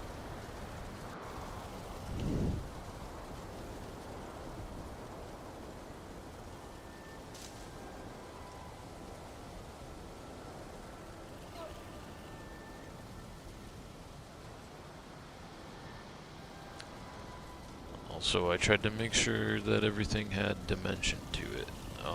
What you want to do is not just have something that's like flat, you know what I mean? You want to give it like depth, dimension. So the lower parts I went with crystal windows and a little bit of carved wood. Crystal windows in the center, carved wood on either side. And the same for the second floor. Here's like the bedroom window. And again, tried to do some depth to all of it. So like you will like literally build by like placing pieces all along one surface, and then you can use your like right bumper button to place stuff, or your left bumper on the controller, and probably like left, whatever the click action is for like put in stuff like this, so it doesn't necessarily snap to anything. And then just kind of build a frame around the outside of your like crystal window, and also inside there is one too, so that the crystal window has like kind of like a paints to the outside, like a frame, if you will. Again, up here you got the Assassin's Creed symbol, and the only reason you see like a little thing in the center and these things in the center is because it's part of the like domes that I have built in there.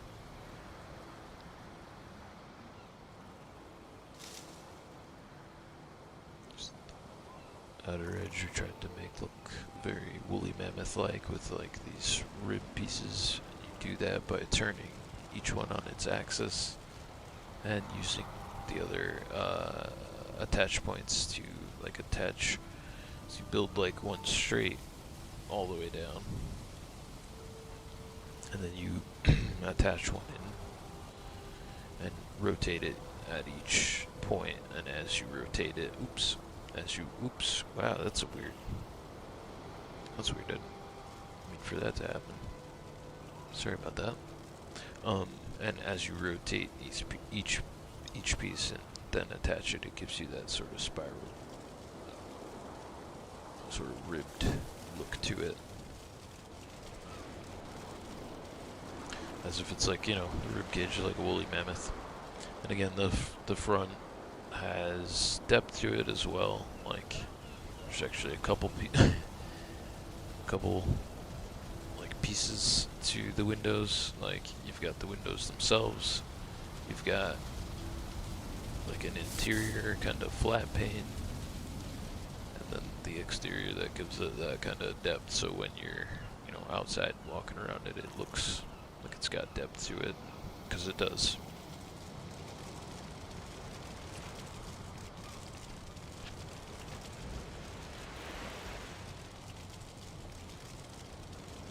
That's another good screenshot there, huh? Good. And again, like I was saying in the other server there, I like to flatten everything out, get rid of the trees, because I'm in the meadows, but you guys see there's like a bunch of pine trees everywhere. This one I use the cultivator for, because the cultivator grows them a lot larger than if you spawn them. When you spawn them using the dev commands, they're really small, like skinny.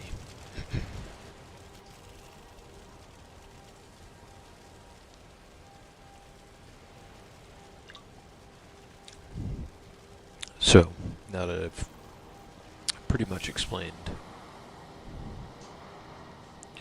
I mean, there's so much intricate stuff that went into all of this big giant base set. I don't even know if I could explain all of it.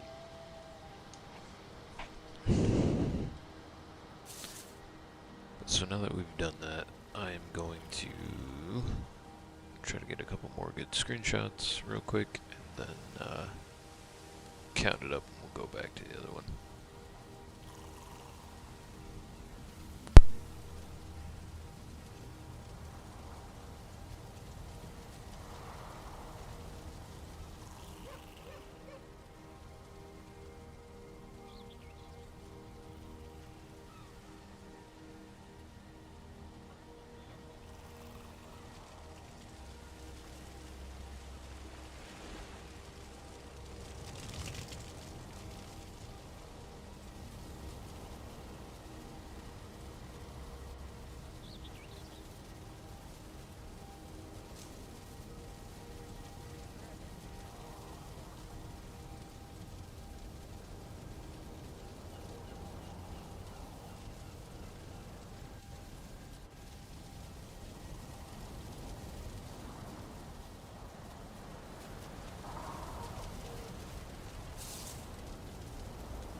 And you kind of build these windows too using the stairs, actually.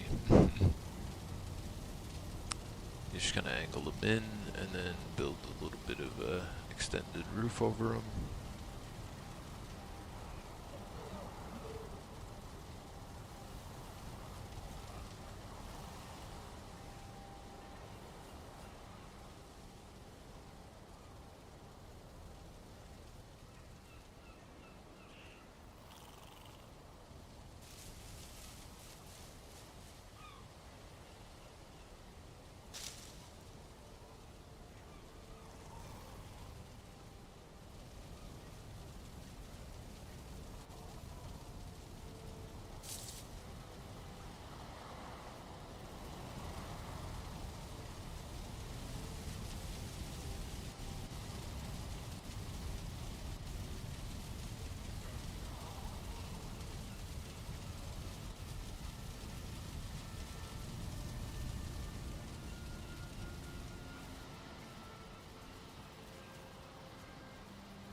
So if I just counted correctly, this is a square. It's 26 by 26, which kind of makes sense. Doing a square is usually better for that kind of thing.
That's why also I like to build natural light windows that don't have the crystal in front of them, to the sides of the roof.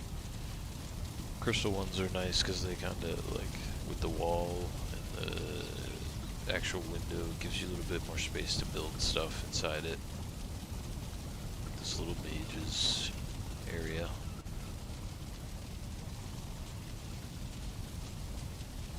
Complete with another one of those cartography table. Cartography table, cauldron table. Changing your appearance table. Got a couple mage robes here. Some mushrooms in on the table. This is for making mead. Also for making mead. Also for making mead. Potions and stuff like that. Which are all also displayed down here on in the bar. A bunch of tankards on the bottom shelf. A couple potions ready to pour. A bunch of these are pretty much like all the potions in the game, I think, too. I think. I'm not. Don't quote me on that. I don't know that for sure, because just usually the ones that I put here back when I built this.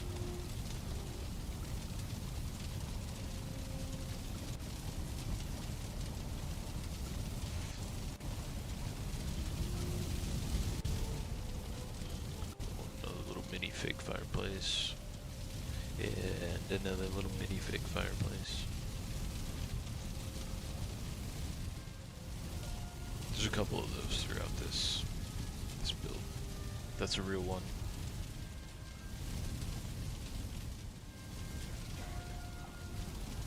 That is the fake one to make it look like I'm smoking all these meats. It's just another Odin statue because I thought it looked cool there. Just kind of tied the dining area together a little bit.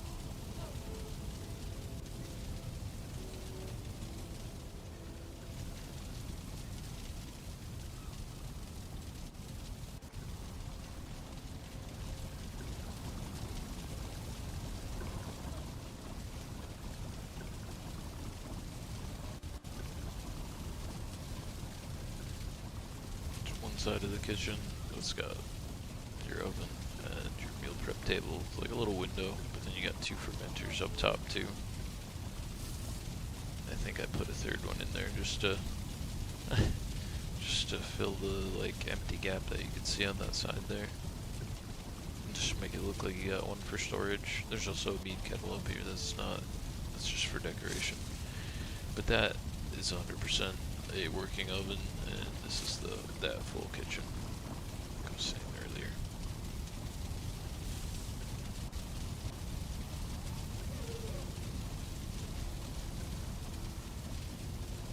that's got, went too far. It's got like the meat hooks for cooking, these for cooking a little bit of extra meat if you want to, and the kettles, cauldrons.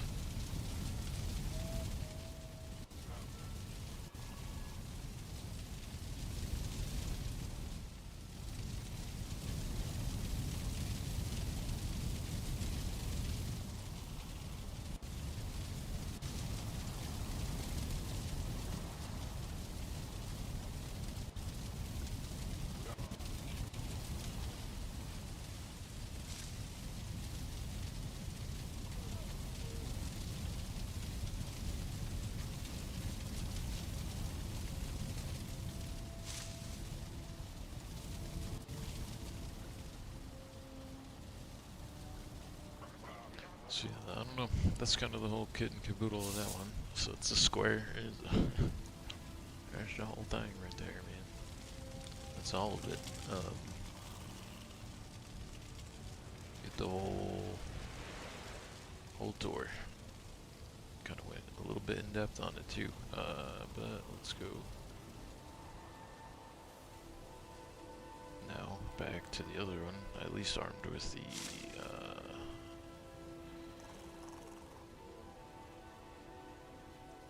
the knowledge that one's a square. It's a 26 by 26. So if I go bigger with the other one, I said that'll draw the roof peak up a lot higher, and I'm not sure how much higher I could even go. I think a lot of these pieces all the way up here are like red. So, oh god. Oh, what is that? Whoa, my god. Hold on, we gotta stop the free fly thing here. Back to the character. My apologies. I was like watching that. We're gonna turn off flying.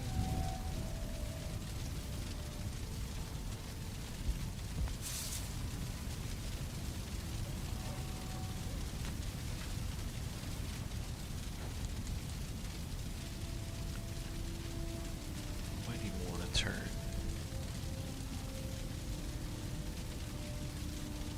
the light points up. Leave the shadows down a little bit. Yeah. Oops.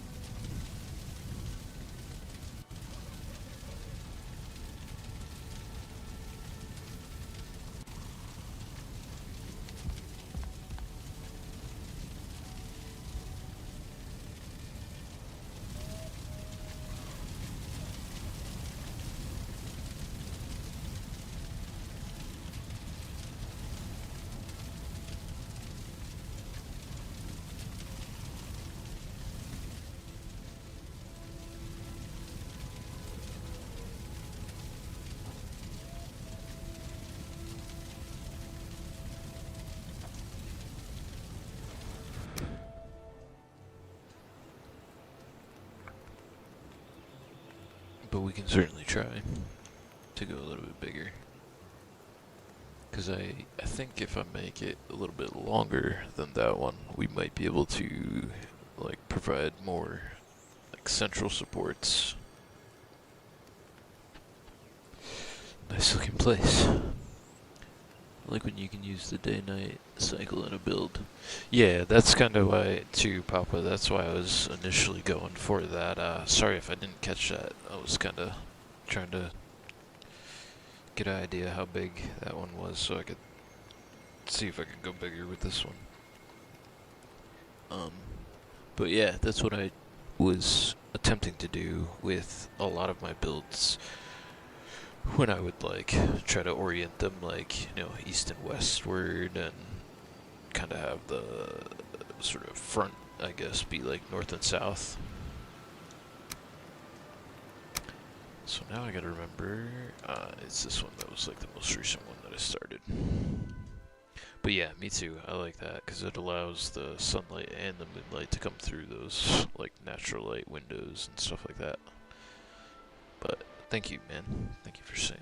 It's a nice place. That one, like I said, it took me a little while. Not super long because, it's not like I was hauling all the materials to build that back and forth, but it did take a while, as you can see from just like how long it took me to even like explain setting up the foundation for it. And that one had the little basement part to it, which this one can have too. I just have got to make sure that all of these pieces on the ground floor are blue to start, like that, because that means that they're like fully grounded. When they turn green like that, they'll start getting lighter in color the higher you go up until they turn like red, and that means that there's like no structural integrity anymore. So yeah, it's good to have them like have a good foundation. And the way too that I think I can work this out if I spend more time on the foundation with this one is if I implant a lot of these, go to heavy build, and okay, not heavy build, I'll need to also set up a bunch of these forges with, because that one has it implemented in the foundation too, but if I'll just have to spend extra time with this one to make sure that these are all like very well supported, even if it means like raising the ground up, which I'm probably gonna do at least around a lot of these outer edges, and maybe even like section some of the ground off to where it's like super level up here that supports the whole thing being kind of flat, at least until I get down here. Then I can kind of fudge it a little bit and create that sort of basement, or like, you know, treasure hoard like underneath in the like dungeony area. That's got like a little like shrine that I had in the other one with like, you know, all the treasure sitting there hoarded with armor stands and armor and all that good stuff. But yeah, that last one also too. The last thing I'll say about it, it was definitely kind of like a culmination of like all of my building experience in the game, and then and I just put it all into that one, and then a little bit of my actual like structural construction knowledge and some of that like college education I was talking about too. Good old college try, you know, to fit some of the like sort of things that would be actually like architectural into the thing, even if it wasn't actually supporting it, because some of the stuff was just obviously put a little flourish on it, but like some of those dome pieces, they don't actually like, you know, or even like the half domes that were on the one side that held the braziers, like those aren't supporting anything structurally. They're just there to create that dome or half dome.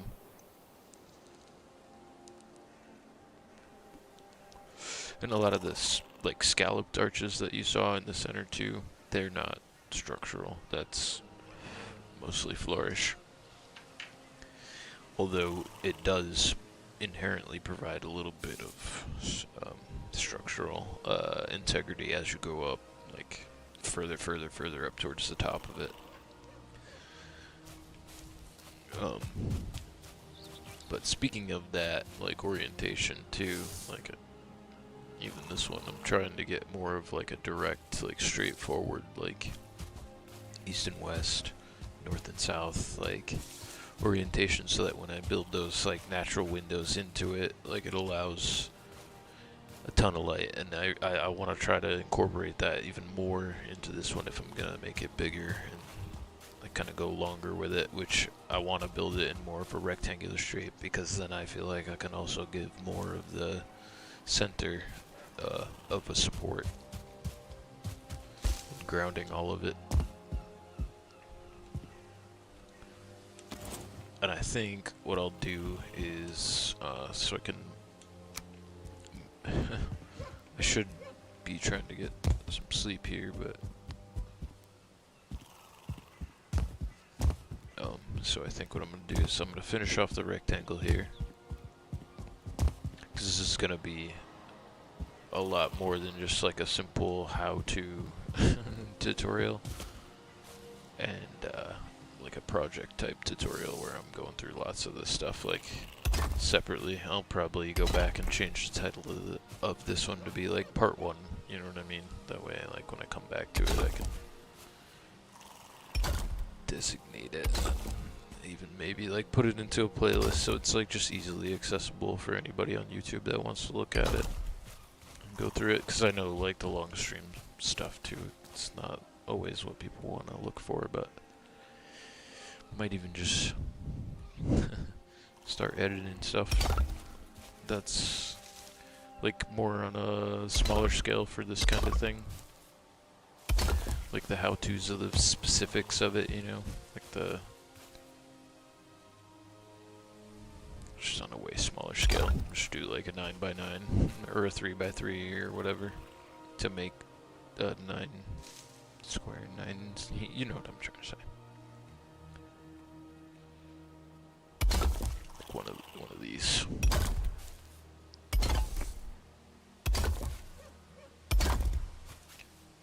I think what I could even do too is like make these like integrated columns, like as I go up with the corners, you know what I mean? Because it'll have so much space on the inside. I can make these like gigantic columns by adding in those these pieces I was gonna say earlier. Here, let me, so you can actually see too how you build upwards, how you help yourself build upwards and keep the structural integrity as you go up. Again, I don't want to skip too far ahead, man, but I don't see sun yet. Here we go. That's okay. So yeah, these, here, I'll do it like kinda to give you the framework of what I'm talking about to help me build upwards with this. Are iron and wood and iron poles, as you can tell from the thing there. The description of it. But I'll kind of make these like, and then what you want to do too is you want to hit whatever your buttons are binary for the controller. So it's you tap the right analog stick in to get it to change what part of this it is attaching to, and since that's going to go to the bottom of it, we'll put it in there like that, and that should theoretically change the color of that to blue. It might, because I have to raise the ground up a little bit around it, which this might even be a good little structural segment on how to real quick. As well as a little bit of an experiment for me to see if I can make a giant like column that's blue that'll go all the way up. So yeah. So once you've got the bottom one like implanted into the ground, which make sure these ones are like that. I don't know, I think it's, yeah, if I go like that it should attach to the bottom. So now that's like a, this is like what, 1 meter or whatever.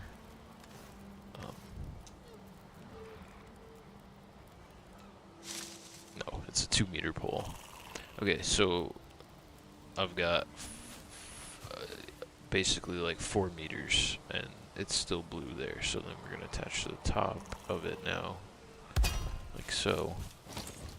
And then I wanna see if, okay, so that's green. Now, if I build it upwards and like, so we do like a skeleton of these things, right? Like a frame.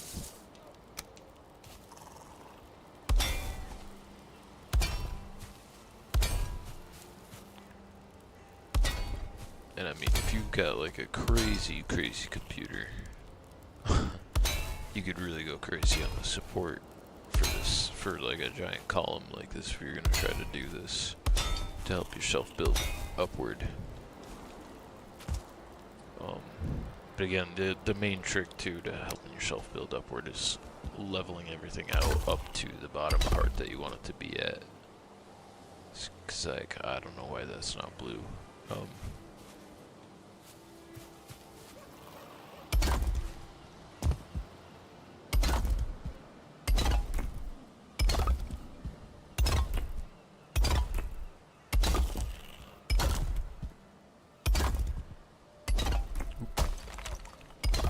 That's the other thing too, is you can get this to like not attach to anything, and so you can kind of even like, this is why people can build crazy stuff in this game. And you can rotate pieces and have it so it's not like attaching to anything, and then you could, you know, build like crazy shapes like that with it. Although this particular crazy shape doesn't really have a purpose. Where's the auto? Come on, man. It doesn't want to because that's like jutting out really far, but anyway.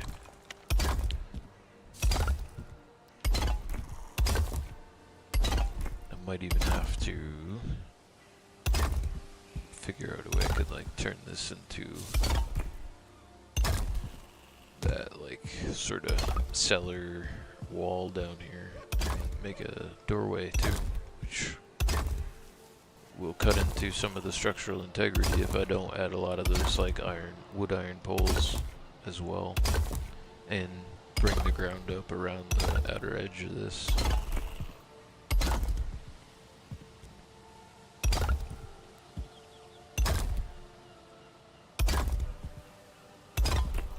Which again, there's got to be some level of planning in it. Or working with a plan as you go kind of thing. So like if I want a little port thing down there that I'm going to be able to like jump on my boat and like head out. Probably like lay these out there in a like line along the shore and then build kind of stairs up to it. Stairs that walk up to like a double doorway that's maybe like in this wall somewhere, like probably maybe here or something, so that way I can still have like a good amount of wall space between where the door is, that column, and then possibly building other like supporting columns like over here that are similar to that one that'll go up the height that reaches up to that level that you're seeing in the ground, because that's what I'm going to end up doing, is raising the ground up here a lot over here to make it work. Which, again, that is the reason that, like, if you end up losing some structural, or not structural, if you end up losing some frame rates, is by doing lots and lots of that. So it's this build is going to be a little bit of a challenge, but it'll be cool, I think, if I can pull off something like really, really big. Put like a full-on like oak tree in there, it'd be cool, instead of like just like a birch like I have in the other one.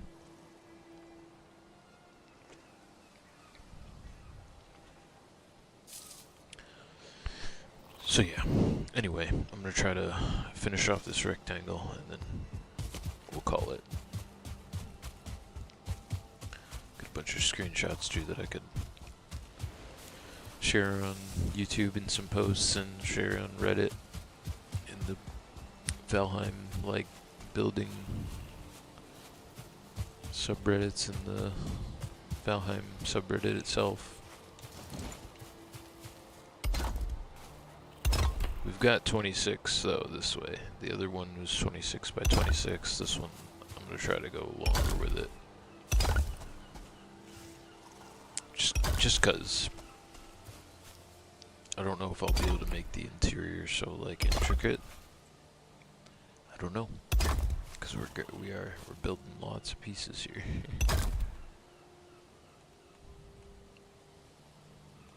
Lots of pieces. Gonna have to do terrain modification to like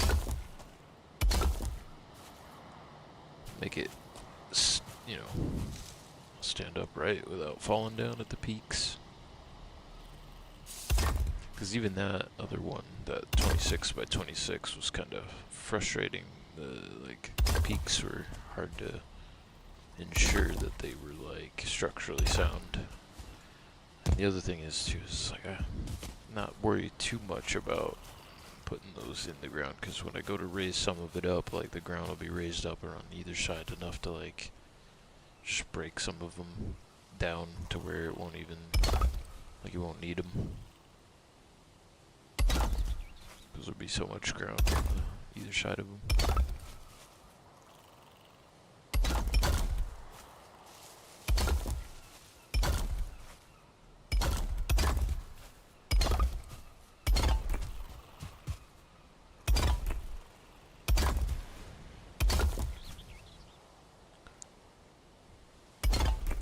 I also meant to start this stream earlier, but I got watching a movie.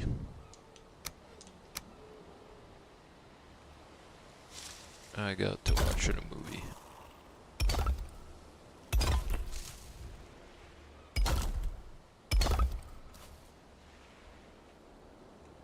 Got all distracted. It's a good movie though.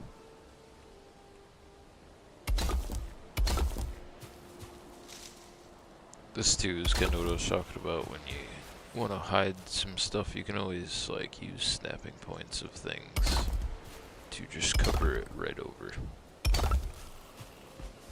Like as long as you're not looking directly at the table, because the table doesn't want you to put anything on it. But if you look at the piece you want to attach to it, you can put some, which again, that makes it so you can like decorate kind of however you want to too. Like, and I think if anything, if I do end up using this build in any capacity, it will be like the first like initial starting area base, and I'll just build like big open rooms for people to kind of build whatever they want inside it, as like I'll just make sections for other people to play. Because I do have a couple other people that we have played. We've beat up to the Plains boss, and we were working on the Queen next.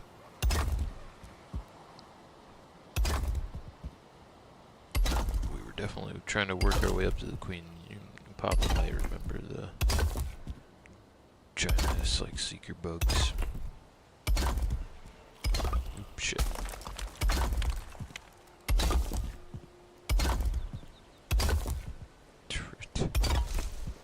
Yeah, it was crazy. My hammer's gonna break soon. Almost down to the other end. Oh, I also gotta be careful when jumping off of stuff. I don't have my feather cape on. Go repair the hammer here so I can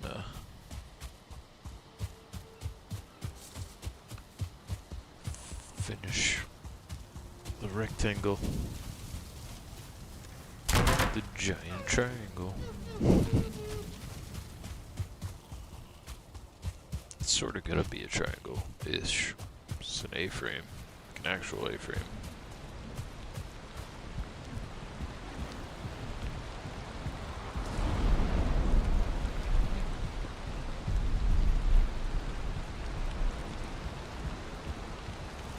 But I've even also wanted to build like an actual like medieval castle, like a walled castle. I've also wanted to build like a Mott and Bailey style castle that's like kind of like your OG castle.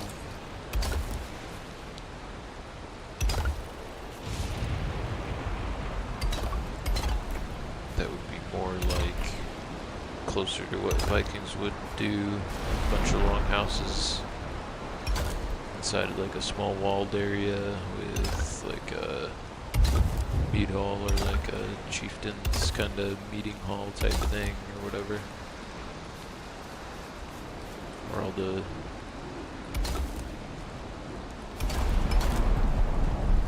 Vikings would kind of discuss stuff. make it a little bit more historical.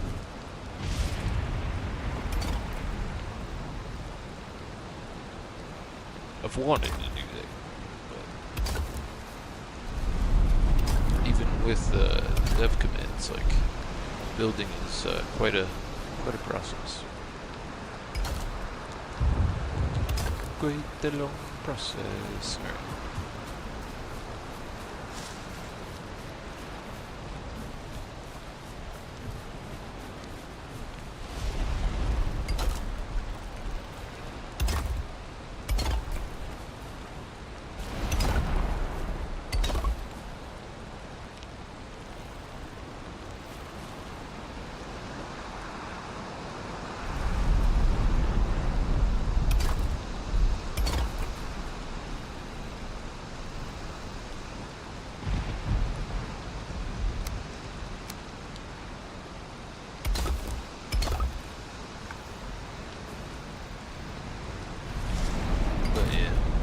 Toggling your snap points is usually a good way to help you connect to certain stuff. Okay, so we're almost a bit of a gap there.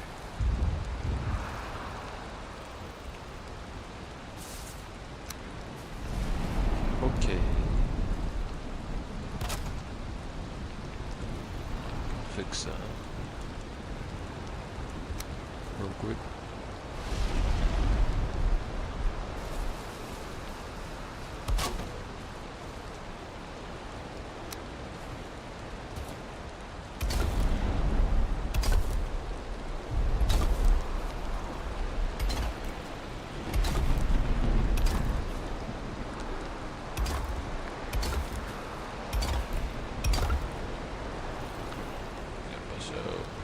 Axe or the cheat sword? Push out the cheat sword.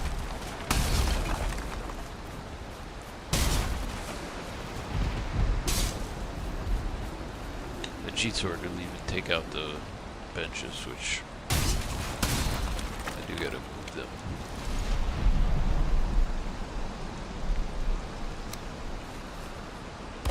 Just a touch.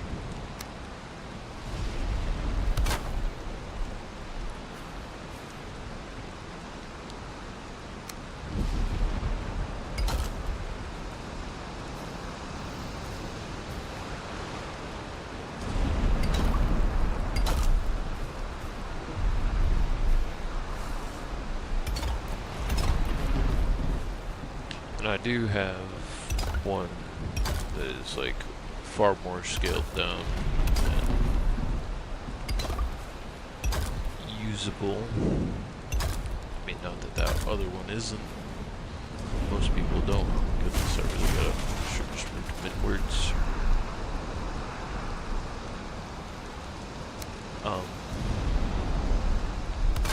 But most people wouldn't be able to just jump into that other gigantic one. It's too big.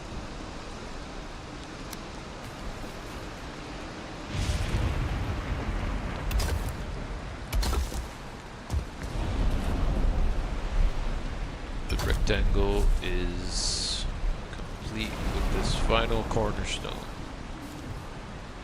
Boom.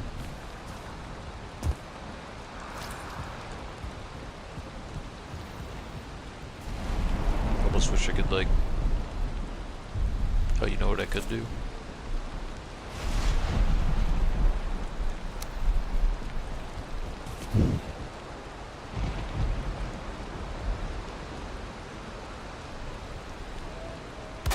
Put a little sign on it that no one's ever gonna see. Be like the little trademark.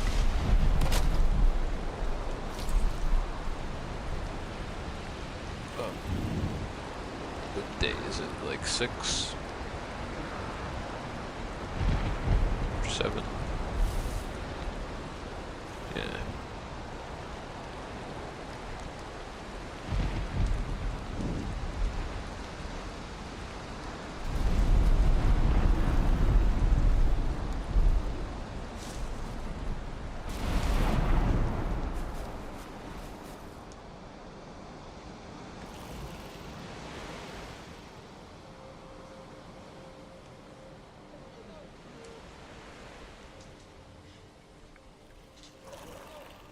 There we go. Because that'll get covered over by like decorative stuff, but it'll always be there for me. I know it's there. And now it's like an official cornerstone. So now I actually have to really try to build this thing. Shoring this monster up so that the security, so that the structural integrity there is gonna be fun.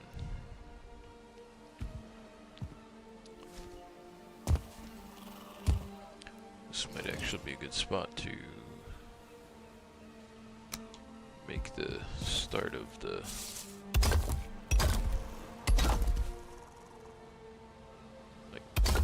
kind of descend into the lower area where you have like the treasure hoard, maybe even like a throne room or something, because this one will be nice and big and wide and hopefully not directly underneath a bunch of fire like that one was in the other, because I had that one fireplace that was like directly on top of it and then there were 4 not too far from it, so being inside that one too is can be kind of loud sometimes, especially if it's like constantly in your ear. But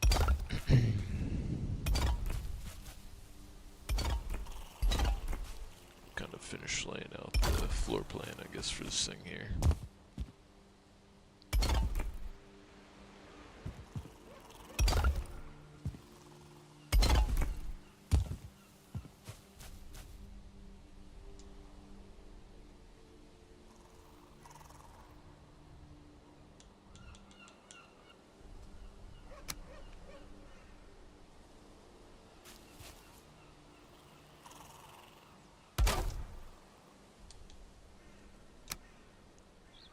Again, if you're really like putting these down to use them, you definitely want to make sure that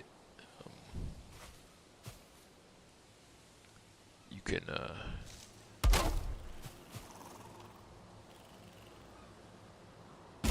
flatten out the area like I did over there into the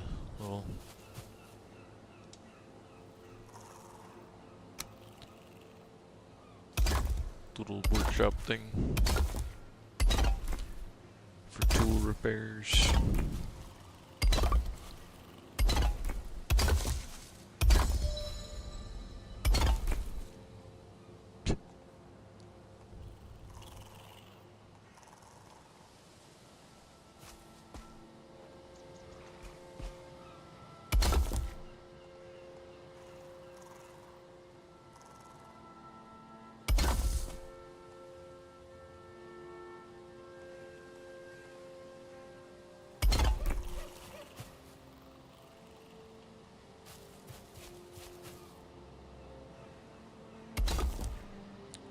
That's another thing too, is like you don't necessarily have to put a bench for every gap for the stone thing.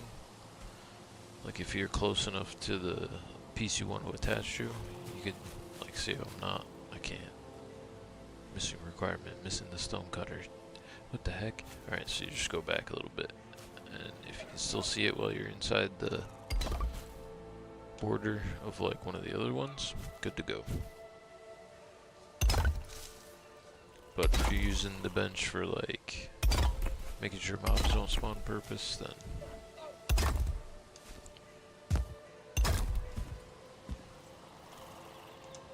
you'll wanna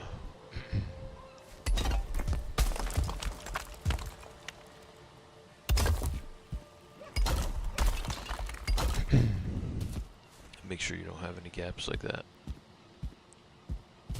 because it will spawn like either in the gap or like close enough to the gap that it's like, nope, there's nothing preventing that. It's like, there's like a grid you can do. Like I'm pretty sure this one YouTuber like worked out the grid of like how far you can go with each one of the like regular craft benches.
probably grab my feather cape at some point too.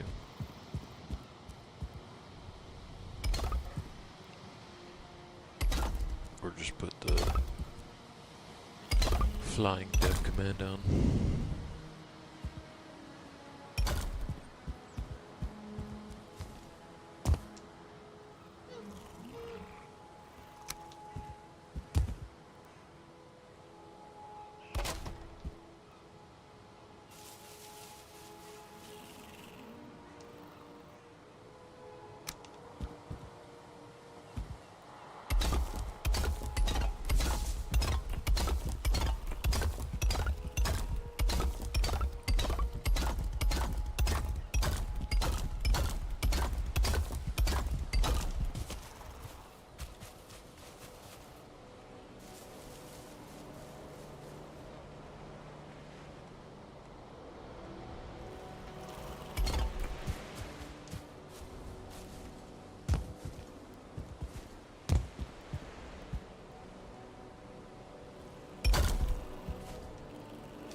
Uh-oh, what happened?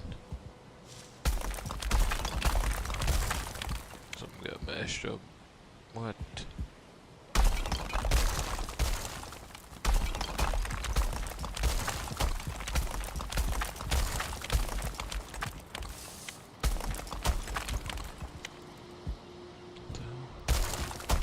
Oh, I see what happened. First one.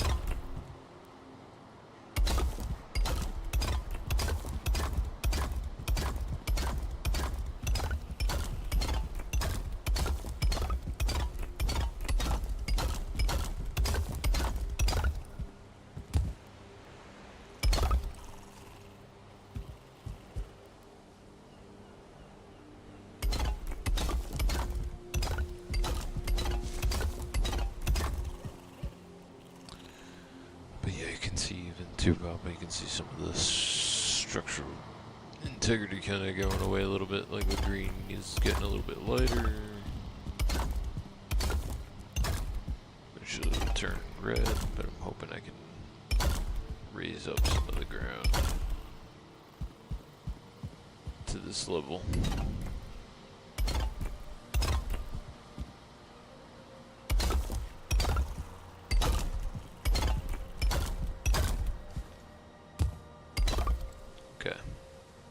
So that's as high, really, as the whole thing has to be down there too, around the outer edge, if I want this thing to go all the way over to that end. And let me just double check the count here. We got 1, 2, 3, 4, 5, 6, 7, 8, 9, 10, 11, 12, 13, 14, 15, 16, 17, 18, 20, 21, 22, 6, yeah, okay, so it's as wide as that other one is. It's a lot longer though. Even just at this length, I think it's longer. But I want to go with the full length of this thing too. I just want this part to be like a basement that you can walk into. Like a massive treasure hoard.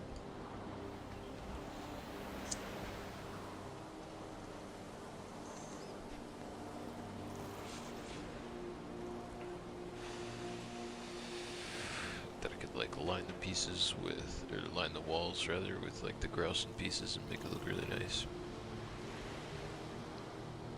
This thing's gonna be a behemoth.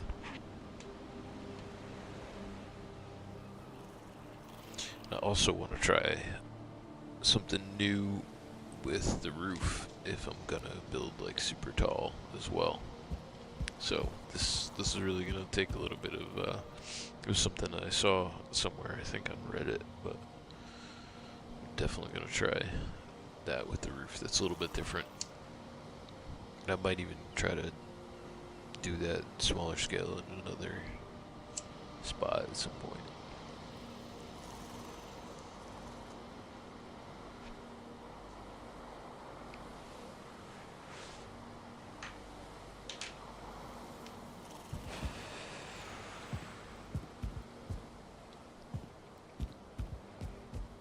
Might as well get it to the height I need it to be so that I can get a good look at what I gotta do here for raising the ground when I come back to the next time. Then we can say it's like complete. The rectangle anyway. Oop, gotta go fix the hammer.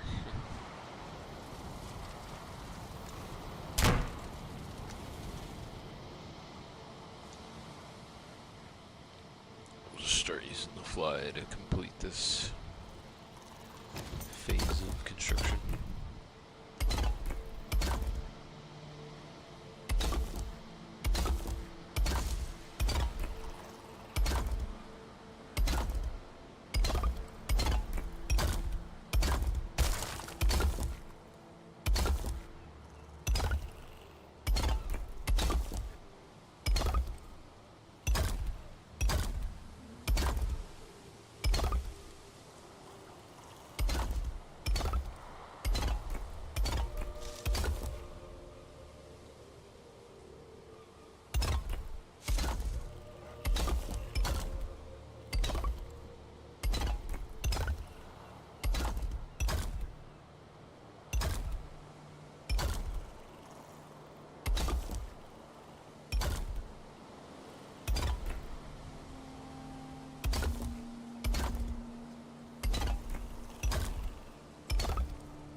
Pretty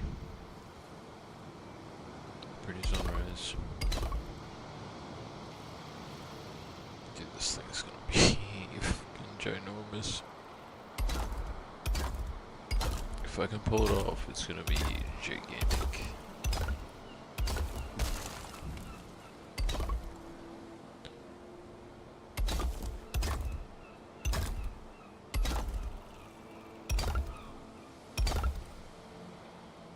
Ooh, we're almost there.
The dotted line ring on the ground. No, it shows you like the area that the workbench covers. Like, well, this one specifically because I got the little iron gate thing, cage wall out. Kind of shows you like how far out you can go with the thing. You got me just like messing with trying to see if I could make like a little actual campfire underneath the forge. Totally can. You can fuel it too. Walk right up to the bench and it doesn't like doesn't burn you when you walk right up to it.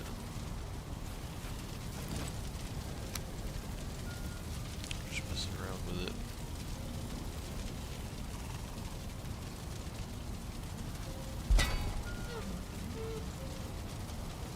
Oops, I don't do that.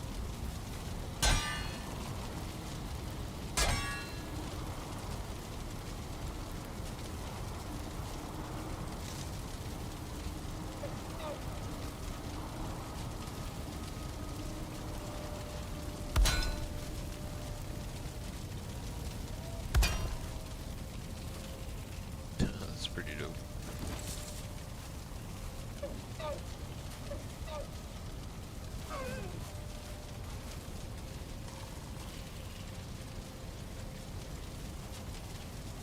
The roof is high enough too that just like the smoke doesn't bother you. If your roof is too low, the smoke bothers you, and if you don't have like a way for it to escape and it's too low for you, you'll suffocate to death.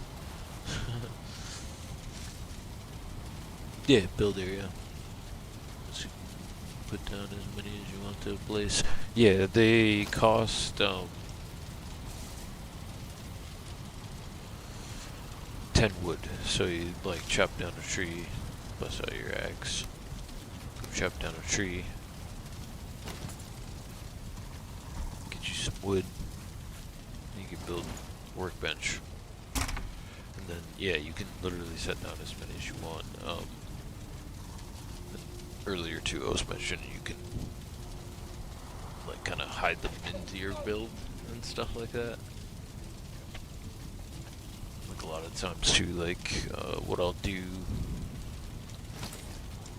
when I want one of those to be there, but I don't want it to just like look like a workbench. You know what I mean? I'll go grab like a stack of wood, which is like 50. So once you have like 50 on your person, you can pop one of these down with your hammer, and I'll kind of like do this. And it works even better if you've got like a wall behind it, because then you can kind of use the wall behind it to stack the wood up a little bit higher and hide the thing. You know what I mean? And even sometimes I'll just build like one of them. Put like a little roof over the top of it.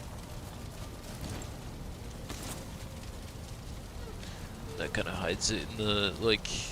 You can use that idea for like anywhere on like the side of your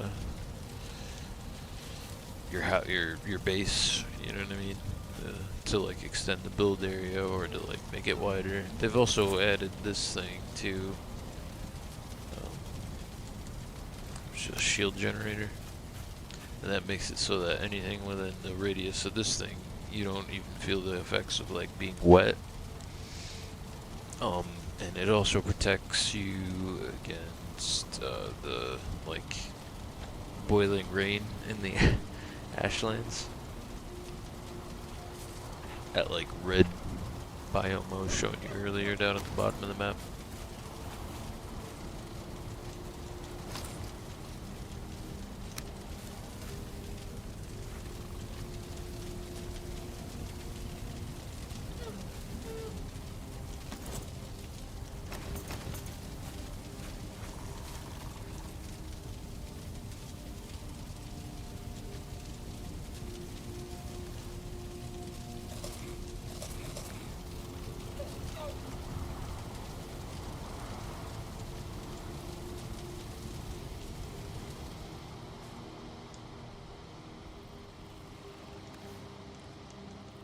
Feel effects of cold, so gotta have a cape. Keep you warm. if you want to go out at night.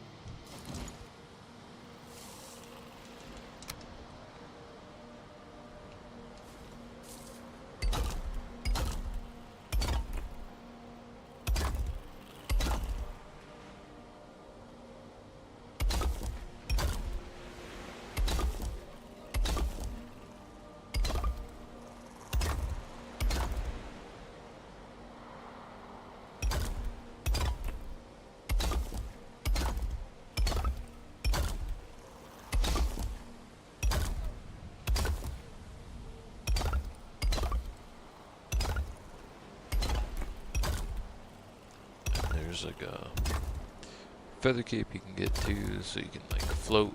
That's that one that like Revna and I had when we were in the Ashlands. Lets you like kind of like run around and, or in the Mistlands rather. Sorry. Lets you run around and like jump off of stuff without like worrying about taking fall damage, because you kind of like float down. Two more. Okay.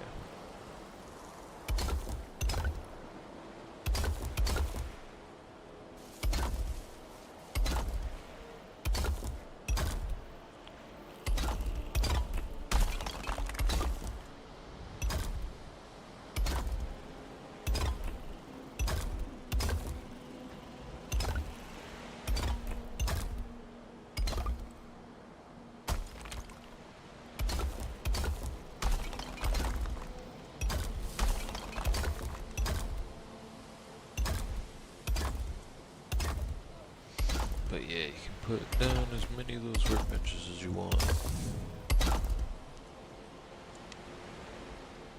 That's also like how I was able to kind of like take over such like a large area. That one island that I was talking about, that one that like got destroyed in an update.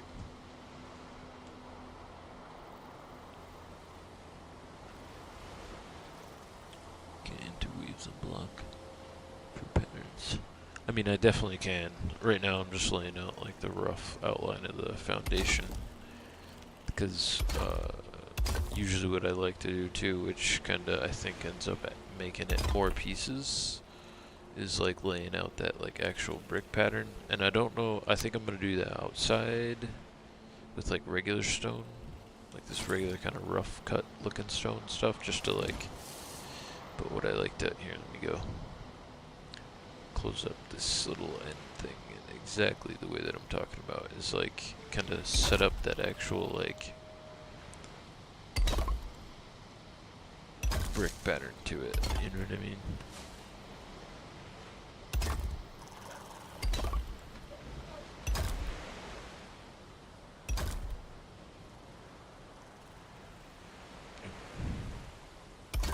Build areas for the little stone cutter bench too, but so that they're like, you know, offset, like bricks for like the rough cut edges, and then too when you get to the edges like this, because it overlaps, you can either like clip the stone through the edge one, but then it kind of draws like that line in it, so I'll even go there like extra further step and go down to the singular block and the double block there and do that on the edge. But then these you can set up to be overlapped easier. And then we can put like a, you could do stone pillars, or you could do like the single blocks.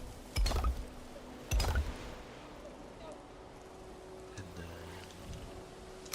just keep going with that offset pattern like that for the outside.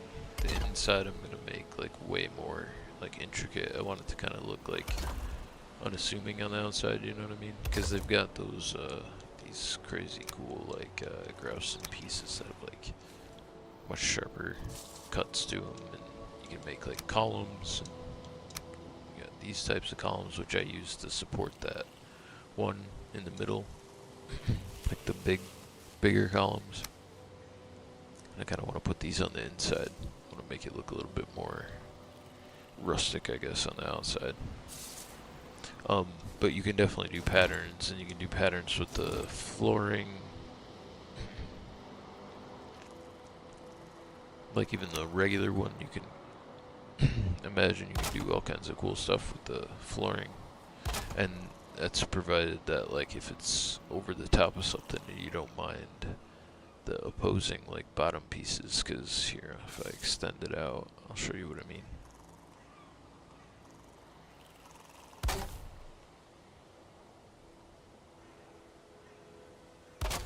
Like, if you did that, you would, like, the little support piece that it comes with would also be opposed underneath the whole way. But if you're cool with that, it's not a big deal.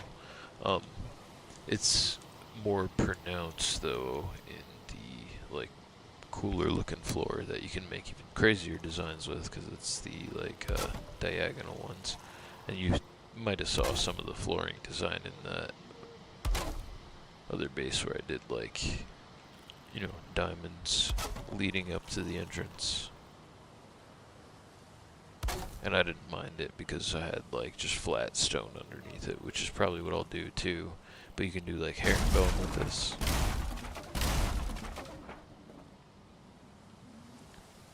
Which is kind of even more historically accurate.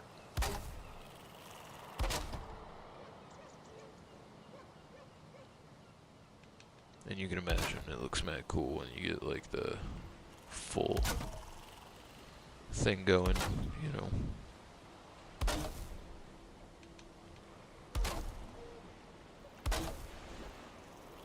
It looks really nice, especially when the light hits it. It looks really cool.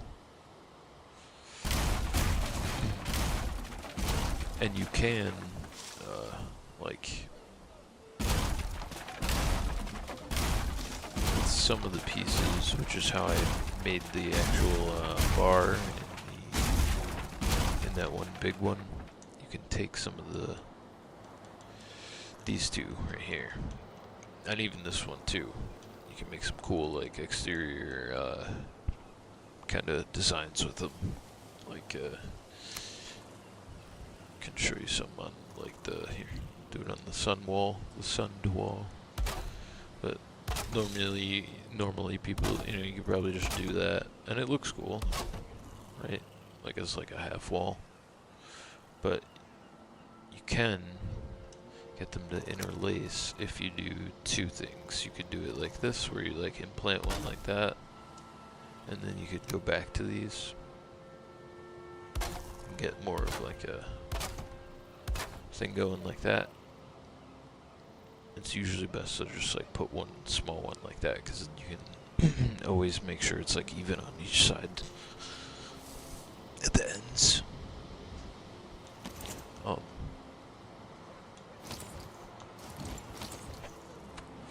Whereas, like, if you go, like,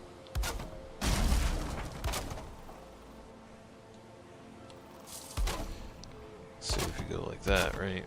And then you go with, like, a bunch of these to try to create that same effect. Like, and then you're like, oh, here, let me switch to this one. And then you do it. Like, it won't necessarily, because it'll offset them a little bit. You'll always kind of be searching for the next, like, kind of balance, you know what I mean? So, but even with those,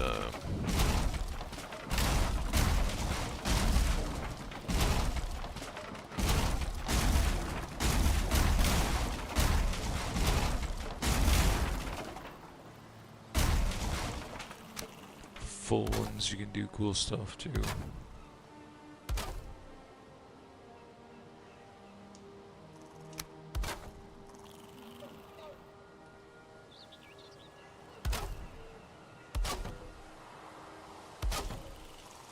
And then, like, chuck those in there, or chuck one of these in there too, you know what I mean? Get, like,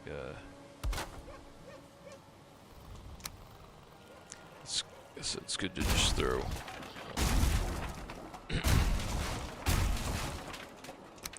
one offset one, like even if it matches the pattern. But if it goes against it, it's fine too, because you can kind of fine tune it how you want. And then once you have that one offset one, you can kind of really even like go crazy with it. You know what I mean? Do all kinds of like cool, like looking Viking designs.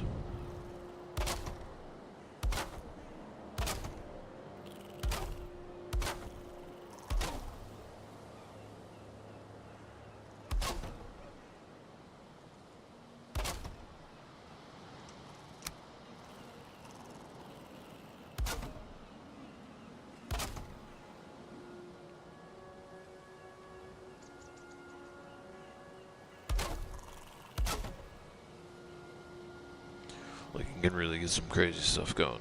You know what I mean?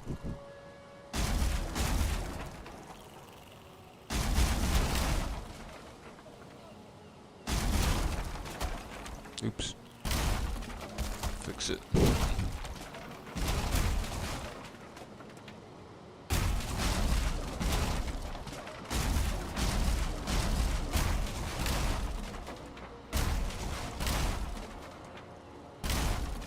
I'm surprised that one is like staying up.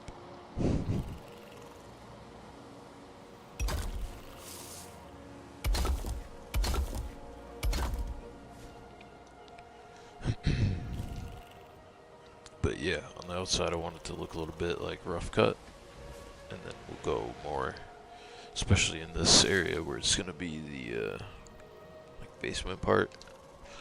But up here we'll do some intricate, probably stonework on the ground floor too, for sure.